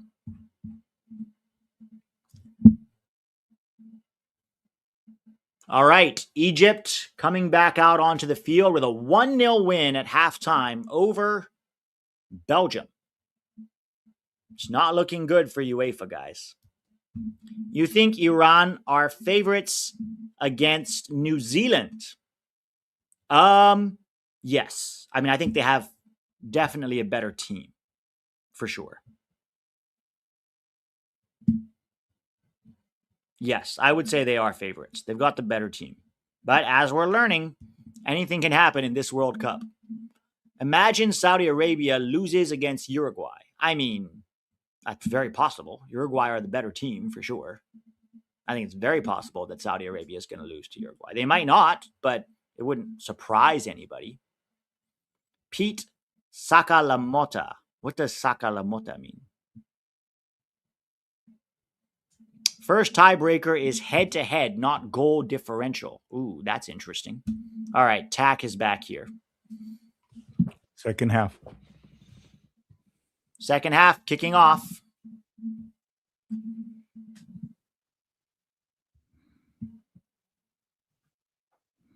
Oh, he said, I meant Uruguay loses against Saudi Arabia. Yeah, that would be crazy if Uruguay lost to Saudi Arabia. I mean, based on everything that's happening at this point, It's not the craziest. So No, it definitely wouldn't be the craziest result so far.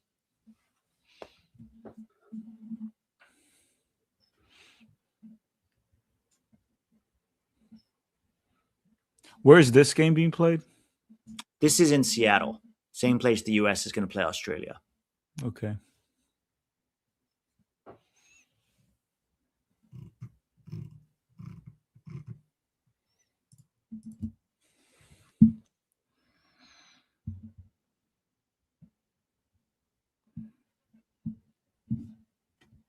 Sakalamota means bust out the weed, lol.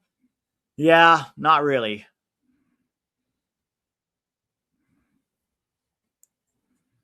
They just made that up. No, someone said Pete Sakalamota, and I was like, what does Sakalamota mean? Apparently, it means break out the weed. Man, why do you need to get high? Just watch Cabo Verde draw with Spain. That's a high right there. Even watching Egypt beat Belgium is a high of its own. Yeah, European teams are really struggling, dude. Why is CONMEBOL struggling? Because Europeans, you could say they're not used to the heat, right? And maybe they come in a little overconfident. But Ecuador lost, Paraguay got thumped, and So I Brazil think drew. Well, Brazil drew Morocco. I just want to remind everyone of that, right? Like, I think Yeah. that's just more of like a underestimating Morocco problem. This team made it to the semifinals last World Cup. Whatever anyone stands on, they made it to the AFCON final. So again, when people say Brazil tied Morocco, yeah, they tied Morocco. And Morocco can probably beat any team in this World Cup, right?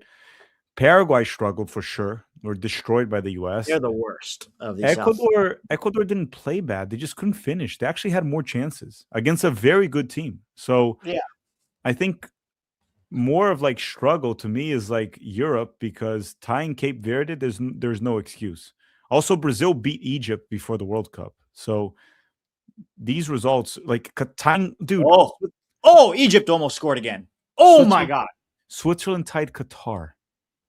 Yes. So No, definitely the UEFA has been worse, right? It's been much worse for UEFA because like drawing with Cabo Verde, tying Qatar, losing to Egypt. yeah, I kept saying this. People are blowing it out of proportion, the thing with Brazil. Like Brazil wasted a few chances. They tied 1-1 with Morocco, not Cape Verde. There's a big difference. So I think it's UEFA that's really struggling. CONMEBOL, we'll see. Like Colombia will probably win. Uruguay will probably win. Argentina will probably win. Those three will probably win. I would hope. Who? I mean, Uruguay, Argentina, and Uruguay, Colombia, they're Colombia, clear favorites to win. Someone says Oceania has been very good so far. Oceania has not played yet. It's literally just New Zealand. They play tonight. New Zealand versus Iran. I personally think Iran's going to win that game, but who knows? Anything can happen. That's what we're learning in this World Cup. Everyone's brackets are out the window already, I'll have to say. Yeah, but I'm the one getting blamed on X by the gambling degenerates. It's your fault. Yeah, like, how could you not predict Cape Verde tying Spain? You don't know ball. I was like, what? You don't know ball. You're a fraud. They literally called me a fraud, dude, because I didn't predict it. Wow. Somebody said Australia doesn't count. No, Australia plays in AFC, technically. I know they're not part of Asia, but they play in the Asian Confederation. So we have to give their result to the AFC. I hope y'all get the love and respect y'all deserve for being such honest fans all the time. The only real voice of American fans since MLS was created. Our only leaders against the USSF/MLS lies. Thank you, Seek the Kid. But I think the love and respect that we get is from you guys, right? Like, we're a community, and it's not just me and Tack. It's all of us together, you know? It's all of us. Like, when we wanted Berhalter fired, we were saying it for years and years and years. And finally, despite being called toxic and called all kinds of things, after Copa America, even the people who were against us finally joined our side and were like, yeah, this guy's ass, get rid of him, right? So, and it's not just me and Tack. If it was just me and Tack, no one would care. But it's all the fans together using their voice in a loud way. and expressing their views, their point of views. Because believe me, it has an impact. It has an impact. Well, in terms of getting like any credit or any recognition from media members, Never leagues, will happen. honestly, we're kind of like the opposite. We're like isolated, right? So Yeah. No, we're never going to get that, but we don't also need that. Like, I don't need Doug McIntyre to be like, Pete was right about Berhalter. Oh, and Gio Reyna. I don't need that. Pete, I, there's a I, thing. I'm sorry to interrupt. I was just going to say, Doug McIntyre. There's a saying that at least I think I came up with it. I don't think anyone ever said it. If you are in a soccer debate and a British man agrees with you, you've lost. So it's the same thing for Doug McIntyre. If he yes. approves you, you are a loser. So be happy that he doesn't really ever endorse you. Yeah. Yeah. Damn. It's But like yeah, that I guy that's mean, always wrong and he agrees with you, and you're like, fuck. you're like, uh-oh. Yeah. Am I wrong? Yes. Gifted 111 Yanks. How does this gifted thing works? Do they give a membership to somebody else? I don't know what this is. Let me try to see on YouTube. I've seen it on YouTube on under my membership where they can, but who did you gift the membership to somebody you know? Let me see what it Yes. says here. So Jared Mason is saying yes, and Seek the Kid is saying yes. Yeah. So basically, they gifted it to somebody they know. You can do that. That's a great way to get people into soccer or into the channels, guys. Is gift a membership to them. Mm-hmm. I've never seen that before. I've seen it now a couple times in this World Cup. Free kick for Belgium here in a good spot, just outside the box. Dude, Kevin De Bruyne looks so red. He looks so red. It's hot in the US, dude. It's hot in the But it's US. also in Seattle. It's in the Northwest. It's not that hot up there. It's probably still close to 90s, no? What does Seattle look like today? Seattle weather. What's the temperature It's in Seattle? 84, dude. It's 84. That's not that hot. 84 is not that bad. But it's I mean- noon there. It's like noon. It's probably bad. Uh, Oh, he hit the post.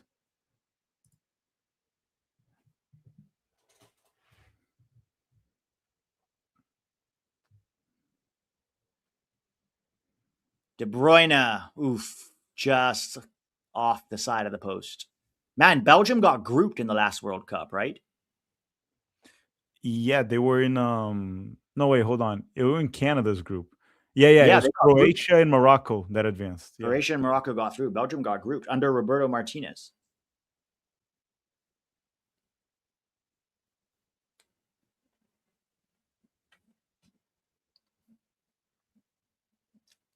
Weather will be perfect in Seattle for the USMNT game. Let's see what it looks like on Friday. Weather in Seattle this week. So on Friday, oh, it's perfect weather. The low is 56 and the high is 76. Oh, that's beautiful weather.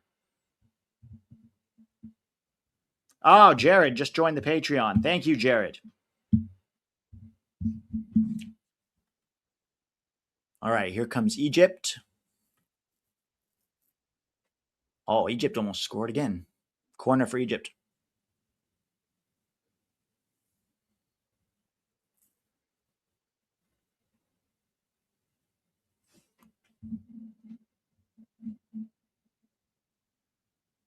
Belgium clears. Egypt still picks up the loose ball. King. Wow, interesting last name. Thank you for becoming a member. Appreciate it. Call him King. He's just We'll King. just call you King. Thanks, King.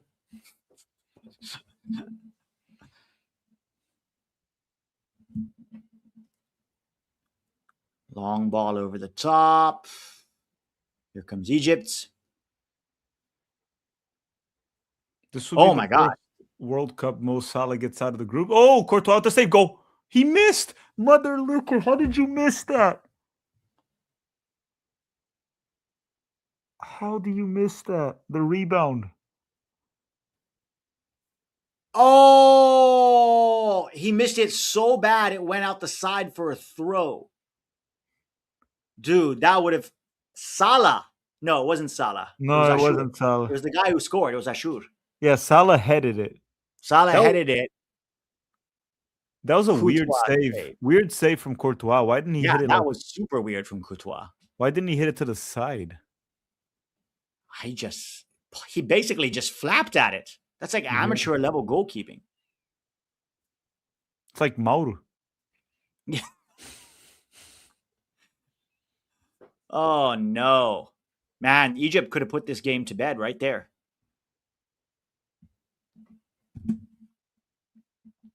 Okay, Belgium making some substitutions, but no Lukaku, huh? Oh, they're bringing on Castan? No, Timothy Castan is out with Onana. I mean, Castan is out. They're Kuiper and Raskin. So no Lukaku still. Onana's off. Castan is out. Onana's out. De Kuiper and Raskin. Dang.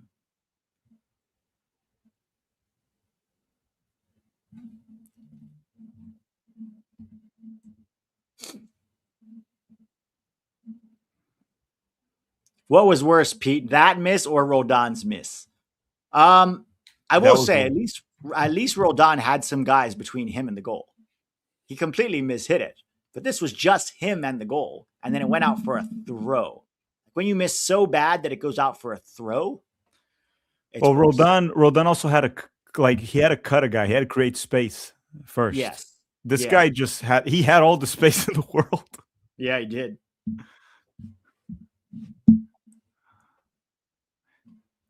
Man, Belgium have not looked like scoring, to be honest. And it's not like Egypt's been sitting deep and defending. They've been attacking too.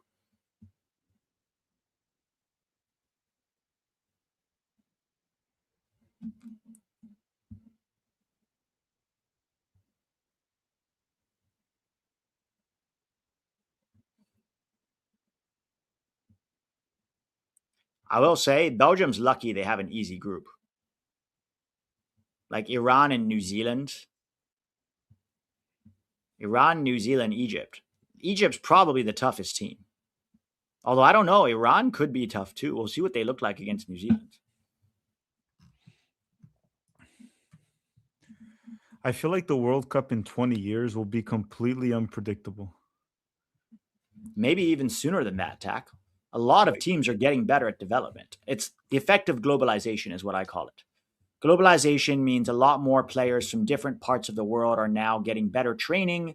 They're getting more expertise coming from these soccer countries. Coaches are more freely going throughout the world, not just at national teams, but at club levels and youth development levels. Youth development best practice is being shared more freely around the globe. And more than anything, players, because of globalization, player nationality becomes more fluid. There's a lot more dual nats than ever because more people are traveling, more people are immigrating. So, like, look at Morocco. Morocco would not be what they are without all the Moroccan immigrants in Spain and the Netherlands, right? A lot of those players were born in Spain or the Netherlands and got Spanish and Dutch youth development and are now choosing to represent Morocco. And I think it's a good thing. You want even World Cups. Oh, Pete, pay attention there. They wasted it. Never mind. Oh.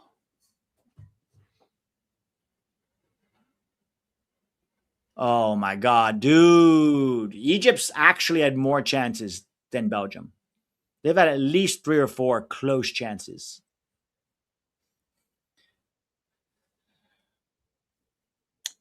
Hey, 11 Yanks, where are you from originally? Just asking because you have a distinct accent. Well, I am an effect of globalization too. I was born and raised in Thailand to American parents. I got my degree in the UK. I worked in India for 7 years and then lived in Chicago for a few years. And now I live in Los Angeles. So that's my story. That's why my accent is weird. It's like this mutt accent.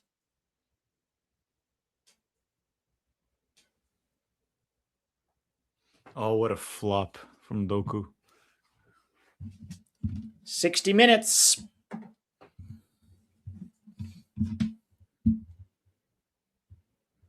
No way. No way.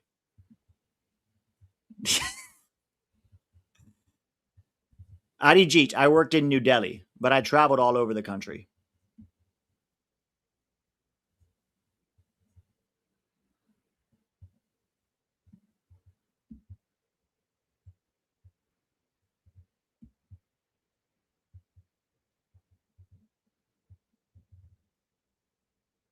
Yeah, Belgium have done nothing, Tack. No, it's been really, really bad. It's not even like a 1-0 loss where they're having like bad luck.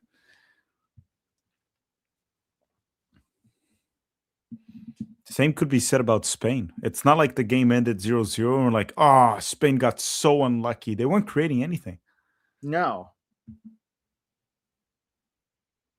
Like the Cape Verde goalkeeper. Ooh, the Cape Verde goalkeeper, he made like 3 good saves. Outside of that, good saves, like nothing insane, just like solid saves.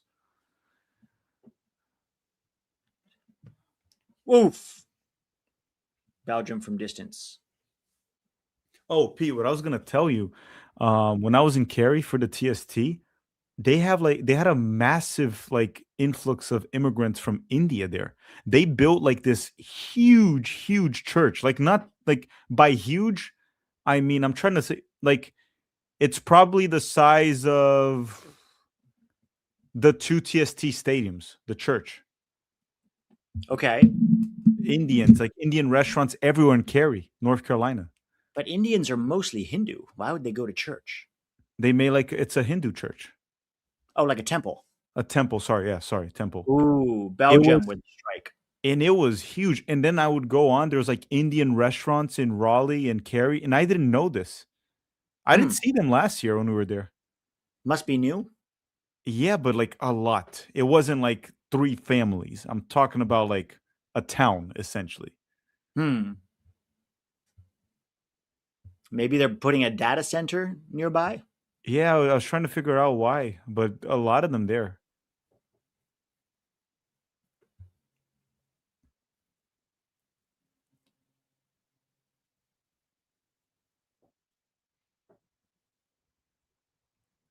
Do you guys do YouTube full time? No, we do not. We wish we could, but unfortunately, the American soccer fan base is a very niche topic. So this is mostly a passion project. Both of us have other jobs. Tack's a soccer coach and runs a business, I believe, and I am an actor. So we both have to have other jobs. Also, for you to only do the YouTube, you have to be making so much money on YouTube because it's so inconsistent that you have to Yeah, be making so much money in a few months so that the months that you're not, you don't care. yeah, yeah.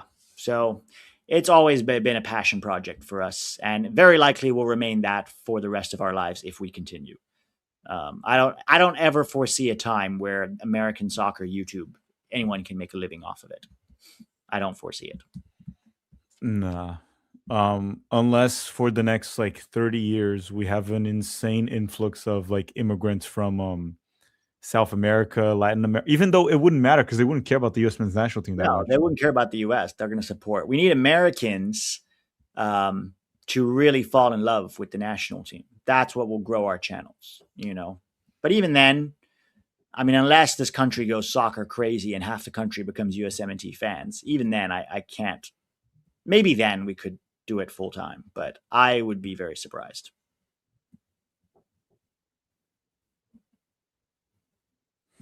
Oh, Egypt. Oh, they Oh, wasted another one. corner. I mean, that was a good block.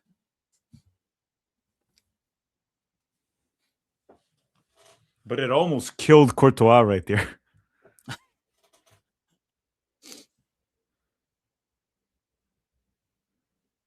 Oh, yeah, he was so wrong footed. Oof. Saying what kind of business? I have a soccer business here. I have a soccer school. Yeah.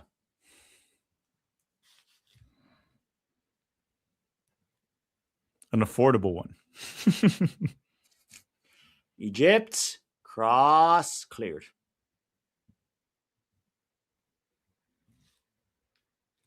Honestly, Belgium have been the better team.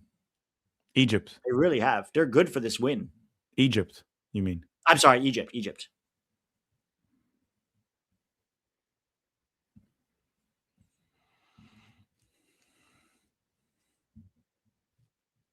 Oh, Lukaku's on. Ah, La Caca is here. For the Ketelalaere. Yeah, the Ketelalaere has done nothing. Pete, you want another story? Sure. So, a psychic from Brazil said there will be an alien invasion mid-game during Brazil and oh, Lukaku scored. Whoa, he just got on the field. He just like ran over 2 players. Oh my God. Oh my God. That's his first touch of the ball. Mm-hmm.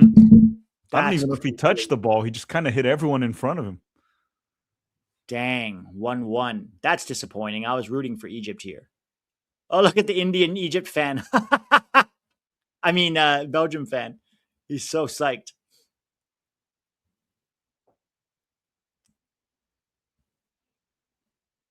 Not off. Good ball. 91 goals. 91 goals for Belgium, this guy has. I don't even know who hit the ball. It wasn't him. It was an own goal. It wasn't him. He didn't hit the ball. I'm watching now. I don't think he touched it. It came off the defender. Yeah, he kicked the defender. I told you, he didn't hit the ball. He just hit everyone in front of him. Oh my God. Own goal. Own goal. I knew Lukaku couldn't score. It's so funny. We known Lukaku for so long that when I saw the goal, my first reaction is like, he didn't score. He hit someone. Like, there's no way he scored.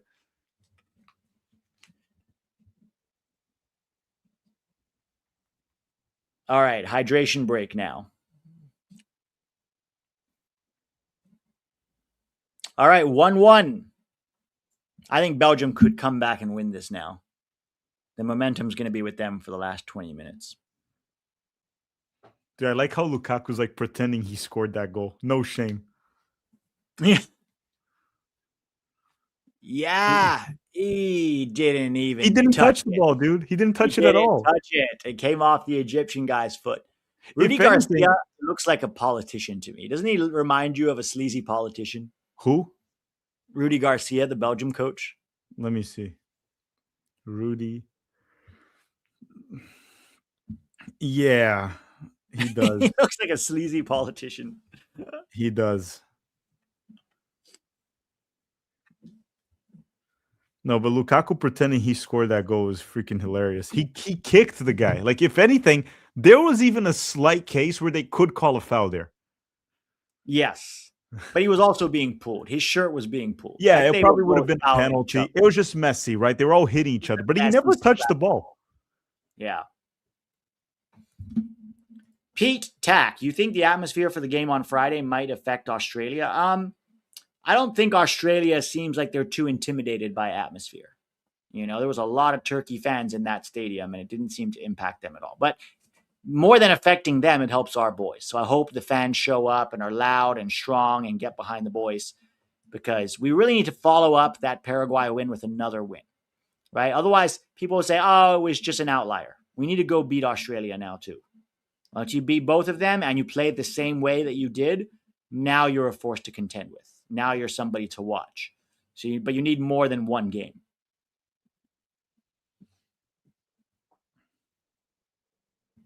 It's Seattle, Pete. It's going to show up. No, I agree. Seattle always shows up. I think it's going to be a great atmosphere.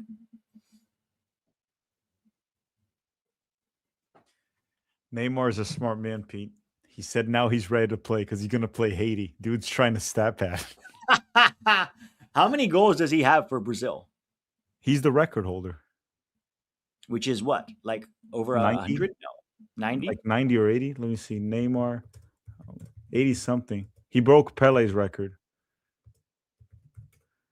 He has 79, so he could break 80.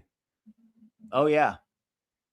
That's pretty good. Ours is still Landon Donovan and Clint Dempsey combined with 56. I think Neymar actually holds the record for Brazil of goals and assists because he's been essentially playing alone for like 15 years. Yeah. There's no one with him. So he broke all the records. You think he's going to retire after this World Cup? Yeah, I feel like he already wanted to retire. Yeah, I think he's gonna retire. I have a feeling that he already wanted to retire in the last one. If Brazil had won the last one, he would have retired at some point this cycle. Dude doesn't want to play anymore. No, he wants to go have fun. Him and Ronaldinho are going to be partying it up in a Paraguayan prison. Yeah, Ronaldinho only played 2 World Cups. Yeah, because he washed so quickly. If It's Neymar, insane. I'm Neymar. Well, Neymar too. But if Ronaldinho had like Ronaldo's discipline, I think he would have been maybe the greatest player of all time. Yeah, that Like applies to Neymar Ronaldinho had too. something that I never even saw Messi have. Messi is incredible, and it's almost impossible to stop him when he goes on one of those runs. But he's still, I don't want to say he's unpredictable, but he's not as entertaining as Ronaldinho. Ronaldinho just did things for the fun of the game. Yeah, I think it's the same kind of applies to Neymar in terms of discipline. If he had Ronaldo's discipline, he probably would have been better than Messi. Yeah. I think that goes to like almost every Brazilian player outside of like Kaká. Dude, Yeah. imagine Adriano if he hadn't fallen to like alcoholism and to alcohol and depression. Why does this happen to so many Brazilian players? Because Ronaldinho, they come out Neymar, of poverty, so there's no but support, education, nobody helps them. but lots of people come from poverty in the game, right? Like it's not just Brazil. What countries though are you talking about? I mean, I'm wherever, whether it's Europe or South America, like But most of the great players from Argentina also come from poverty poverty. in Europe is different from poverty in South America. Sure, but like most of Paraguay, Argentina, all of these players, they come from poverty too. Well, they all do stupid shit too. But it feels like Brazil creates players who have the potential to be the best thing in the game. And yet they all not all, but a lot of them kind of, they don't hit the ceiling that they could have hit. That's what's crazy about Brazil. Nobody produces players, as many players that you're like, this is a generational talent, like the world has not seen. You know, Well, I Brazil think has, it feels like they have one every 2 years almost, but then they don't ever like they don't ever reach their ceiling. yeah, I can't speak on behalf of every country. Brazil definitely because poverty's so bad there, the guys don't get the support they need. So they go from struggling to eat to having everybody kiss their ass, being a king, like literally Right. from 1 year to another. It's an insane. So it's not really like slow progress. You know, like in a normal life, if you get wealthy, usually it's not from 1 year to another. You slowly progress. Most people. Now Yeah. imagine you had absolutely nothing because poverty there is way worse than the US, and all of a sudden you are the king. Like for example, Neymar. I think Neymar's biggest issue of his career is that he never really had a real friend. Someone that would go to him and say, no, like, don't do this. He probably has a bunch of ass kissers, does whatever he Yeah. wants, and they're always like, yeah, dude, you show them. Um, it was the same with all of them. I think it's mainly that, but look at Kaká, for example, right? He's Brazilian. There's nothing really to criticize him in that sense. He didn't No, come but out of a he favela. come from, yeah, he didn't come from the favela, right? He came That's from actually an upper class family. exactly. That's the point. Unusual. Um, so that's the point there. No, most Brazilians that come out of poverty, a lot of them flame out early. It happens very often. Most Brazilians think the earth is flat. That is actually not true. Neymar has his sister. That's probably the worst friend he can have, to be honest. Didn't she change her name to Beckerman because she was a fan of David Beckham? Did you hear that? She changed her name to Beckerman Yes. Look at this. because she was a fan of David Yeah. Beckham. I'll check What? this here. Beckerman was a German player, wasn't he? Look at this. Oh, I'll that's tell you. Beckenbauer. I'm mixing up Franz Beckenbauer and Jose Peckerman, the coach. Let me see. Let me see here if I find this.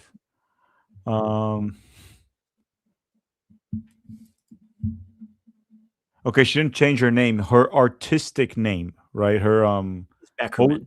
yeah, it's Rafaela Beckram with a R. She misspelled Beckham. Because she's a fan and admirer of the ex. Oh no, not because of Beckham. Because she's a fan of Victoria Beckham. So she misspelled it and ended up being Rafaela Did she Beckham. misspell it on purpose? Was she trying to go for Beckham and didn't know how to spell it? That would be hilarious if it was. She never clarified that. She probably misspelled it. Because in This one's for Brazil, you, in Jack. Portuguese, the way you read the way Beckham, it's called Beckham with the R. Like Yeah, if you because say R is Beckham, pronounced H. yeah, the H is silent in Brazil. So the way Like you would, Rafinha. yes. So if you spell Beckham in Portuguese, it's with an R. So that's why she did it. It's insane, dude. So it became Oh my Rafaela God. Beckham. Also, why does she have that? Everyone fucking knows you're Neymar's sister, and they know Neymar's last name. Yeah, what? You're not more Tack, famous than this one's Neymar. for you here. Is it true Brazil is the home of UFOs, Tack? They believe that a lot there. You guys should look up the infamous story of the ET of Varginha. Varginha, yeah. Yes, they I watched a love whole that story. documentary about Varginha. Yes, they love it there. They love it. They like to talk about it, but there's never been a UFO there. They just love to make it up. I mean, Varginha, the whole town says they saw it. And they saw aliens there. You should watch the documentary. It's kind of cool to watch, actually. No, I know the story of ET from Varginha. I know it. You think It's everybody old. in the town just got together and decided to lie? I think so. It's not even that they decided to lie. I think a group of people could easily manipulate them. So yeah. And so like 12 people were like, we saw it. And everyone else was like, yeah, we saw it We too. saw it too, yes. Mass psychosis. Oh, no. They're saying there's a whole Wikipedia page dedicated to UFOs in Brazil. Guys, don't believe everything that comes out of Brazil, please. Trust me. Pete got the Brazilian experience last year. I really did. Dude, the Honestly, TSC team last year, if we told 3 guys we saw a UFO and they agree with us, everyone would have said the same. yes. Yeah. Who do you think we could have told that would have been the most influential? Mauro for sure. Oh no, influential. Mauro I would don't think believe anyone it. would have taken Mauro seriously. No, but he would believe us. Yes, Mauro would definitely believe us. Enrique. If Enrique said it, everyone would believe it. Yes, that is true. Enrique for sure. Yeah. Or what was our striker's name? Leandro. Who? Leandro. Leandro, thank you. Leandro for sure. People would have believed him. So you guys give up on this game? We haven't give up on the game. It's just Belgium putting slight pressure, but not really creating shit. They're not creating really. anything. Not really. It's not much happening. Goal kick for Egypt. Tack, you're from Sao Paulo, right? In Brazil? I was born there, but I didn't really live there. So Okay. So where did you live? In lived a few Rio? years in Rio. Yeah, I know Rio better. Okay. But are Sao Paulo and Rio are not in the same state, right? Or are they?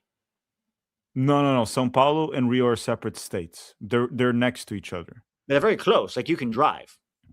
Yeah, like Rio, the city of Rio to São Paulo is probably like a 4 to 5 hour drive, like Orlando, Miami. Yeah. Like if you want to do a weekend trip from one to the other, you leave Friday afternoon, get there Friday night. But I recommend flying there. I would avoid the roads. Is the road not good? It's not as good as here, and sometimes not as safe. Oh, really? So you have Yeah. like bandits and stuff on the road? It can happen. It's just safer to go by plane, and you don't save much money by going by car. So Is gas expensive there too? yeah, more than here. Really? Yeah. Oh, wow. I never drive when I'm there. You just take Ubers? Yeah. How's Ubers are public super transport in Rio and Sao Paulo? Is it good? Rio, no. Not really. They have the subway, but it kind of sucks, dude. I went to the Maracanã Stadium on a subway. It doesn't feel safe. Really? São Paulo, I didn't use public transportation. I just Ubered everywhere. Because, dude, it's so cheap to Uber. I would Uber like somewhere that was like 20 minutes away. It would be $4.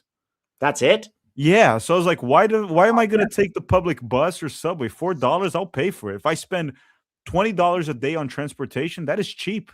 Yeah, that is cheap. So how do you speak English? So, guys, I learned English before I learned Portuguese.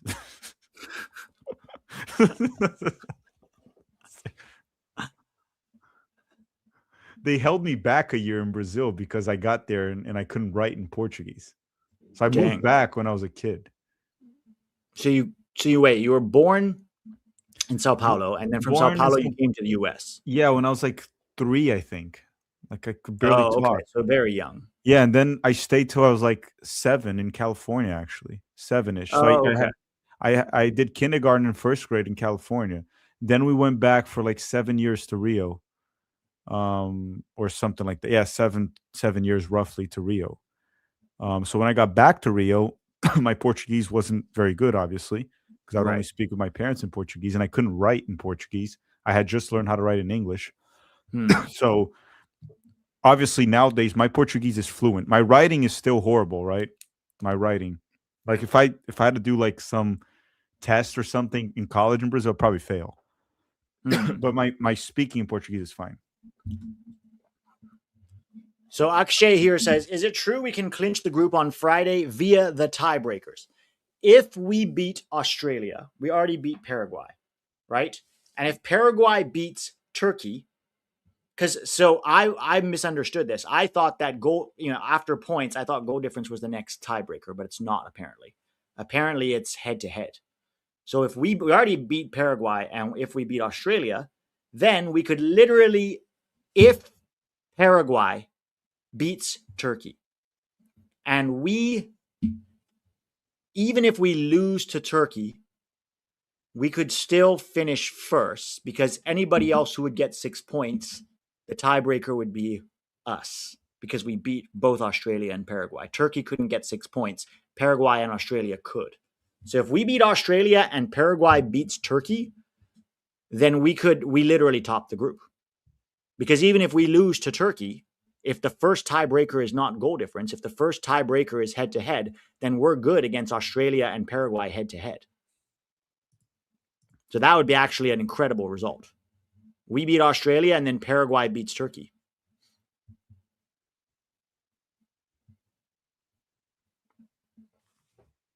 Or even if Paraguay draws with Turkey. If Paraguay draws with Turkey and we beat Australia, then it becomes moot. We've already won the group. But we got to beat Australia first. We've got to beat Australia.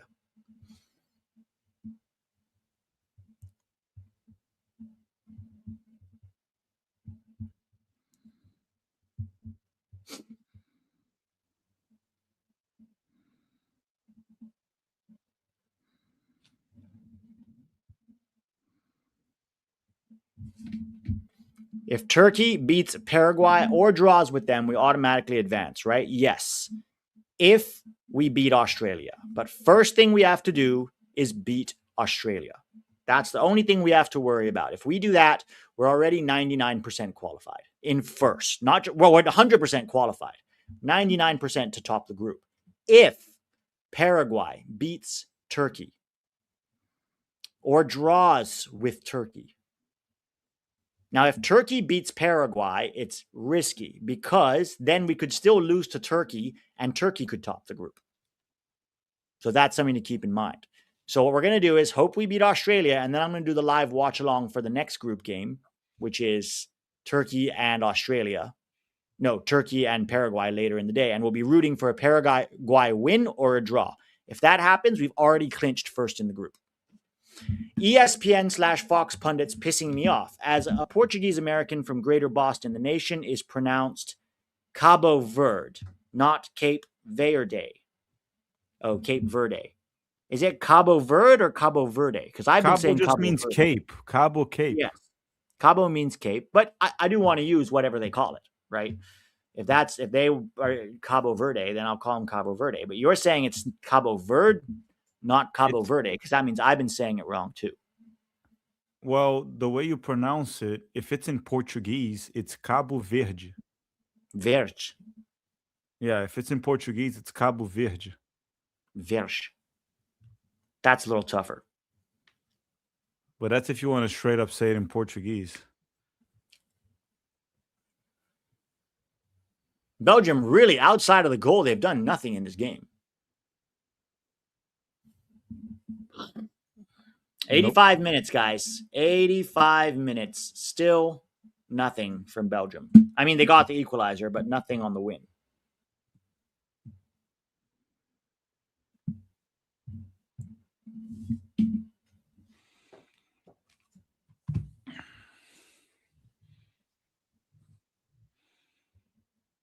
So now Doku and De Bruyne are out.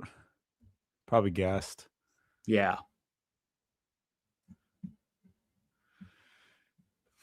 Man, this result is really going to leave this group wide open because Iran's not Yeah. going to be easy. Well, New Zealand might be.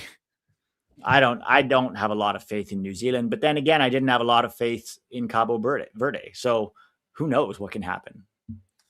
But we kind of know New Zealand a little bit, right? Like Cabo Verde was a complete like enigma. We knew nothing. Yeah.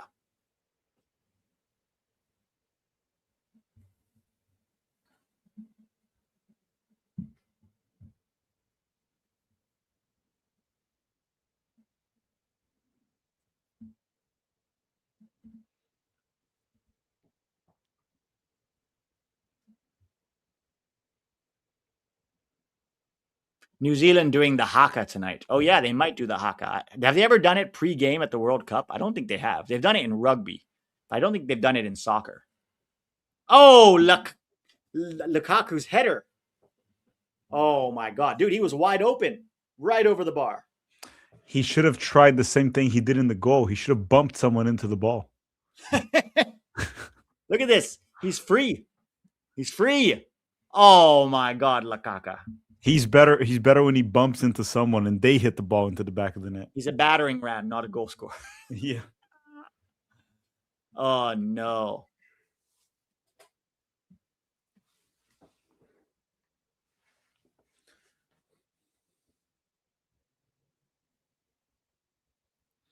Yeah, they're not going to get grouped because Belgium is going to beat New Zealand, and with this, they'll get 4 points, so they'll advance.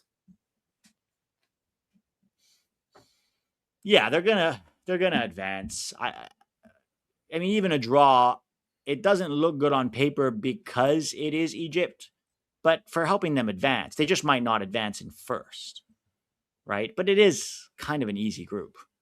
Mm-hmm. That's the thing. Belgium had one of the easiest groups of everybody, of all the big teams, at least.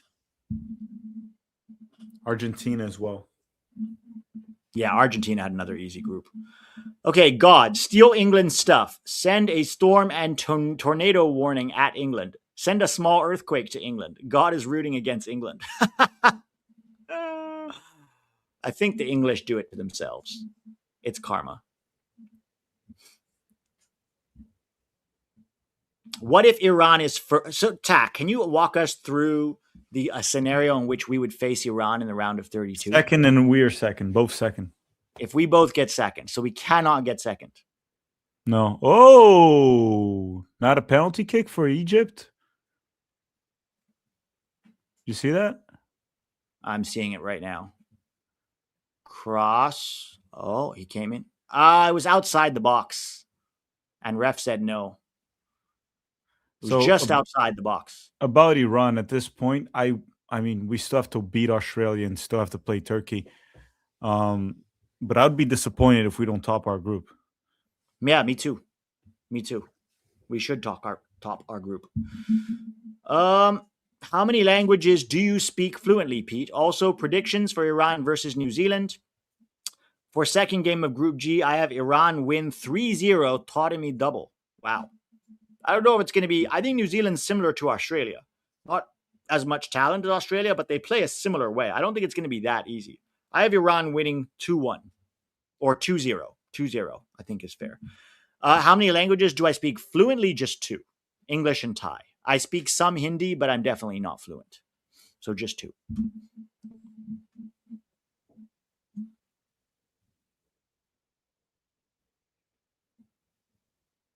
Egypt still going. Oh.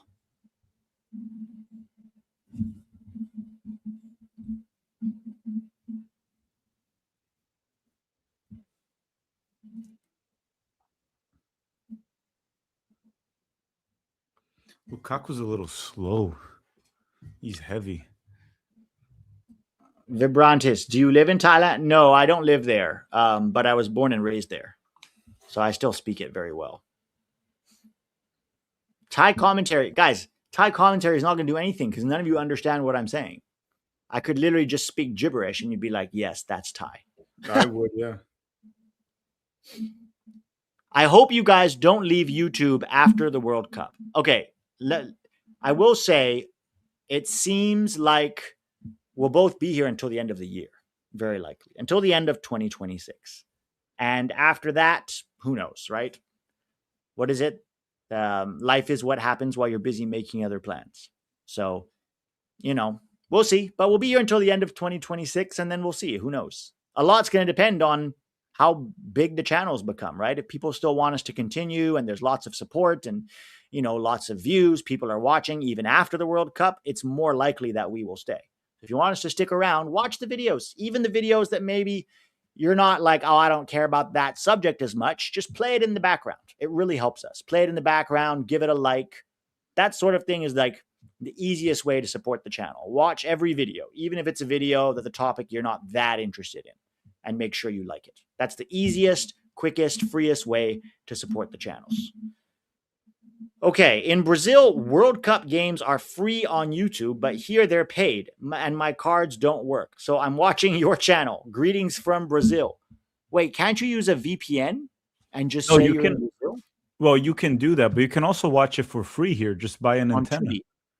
Yeah, buy an antenna or watch on Tubi. Tubi is showing it for free. Yeah, Brazil is on YouTube, not because of FIFA or Brazil. There's this YouTube channel called Kazé TV. They have investors and stuff, and they actually paid for the rights, which is crazy. It's like as if me and Pete got investors and we paid for the rights of the World Cup.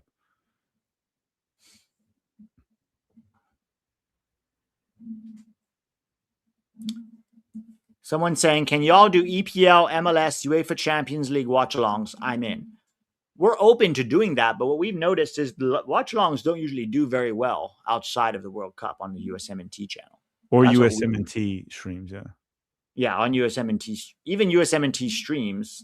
Like the only time when it's not a World Cup, when people really pay attention, is when the US is playing. But most of the club season, we don't really get very good views,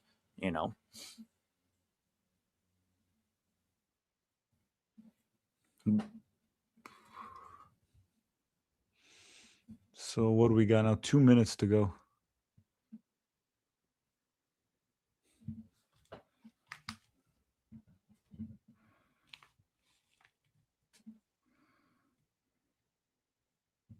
Foul. No foul. Ref waves play on. Now it's a foul. Alex Gavin says, don't leave YouTube. I come here to hear you hate on the English. Yes, I will definitely be doing the England-Croatia watch-along. We're going to be hating on England together. Women's matches. Katie, nobody watches the women's matches. We tried to do women's once or twice. Nobody watched. But I will say, guys, if you want us to keep going, for sure, any support that you give is very appreciated. But I think, at least for me, the best way to do that is to hop on the Patreon, right? Because that's something that we can count on consistently. And TAC has a Patreon too, right? What's the name of your Patreon, TAC?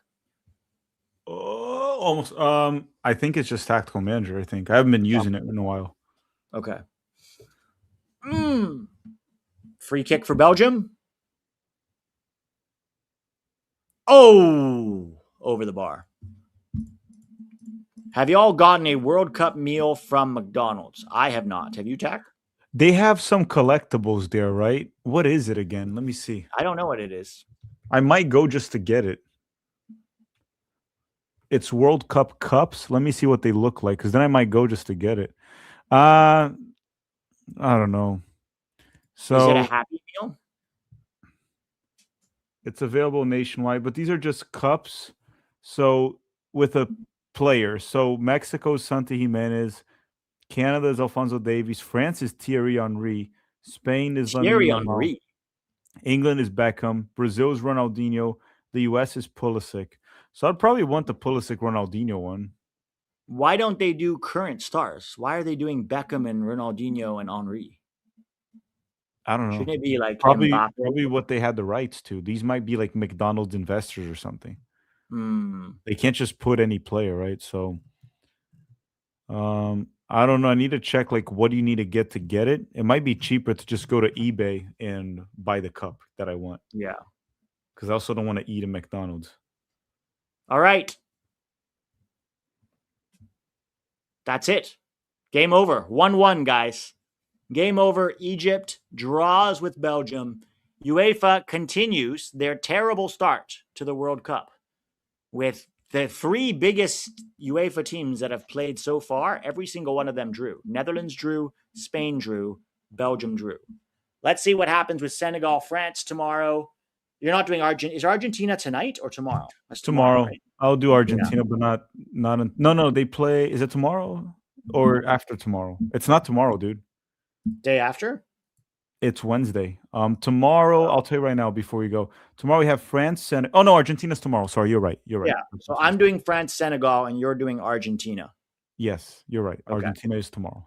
So that's the schedule for tomorrow, guys. Thanks for hanging. Have a great rest of your day. Also, I'm going to have the USA Australia preview out bright and early tomorrow morning. I'm going to go work on that now. So check that out. Tack's going to do a preview as well. I think it drops Wednesday, you said? Yeah, definitely not tomorrow. But yeah, I'm hoping Wednesday. Yeah. Okay. Sounds good. All right. See you, Tack.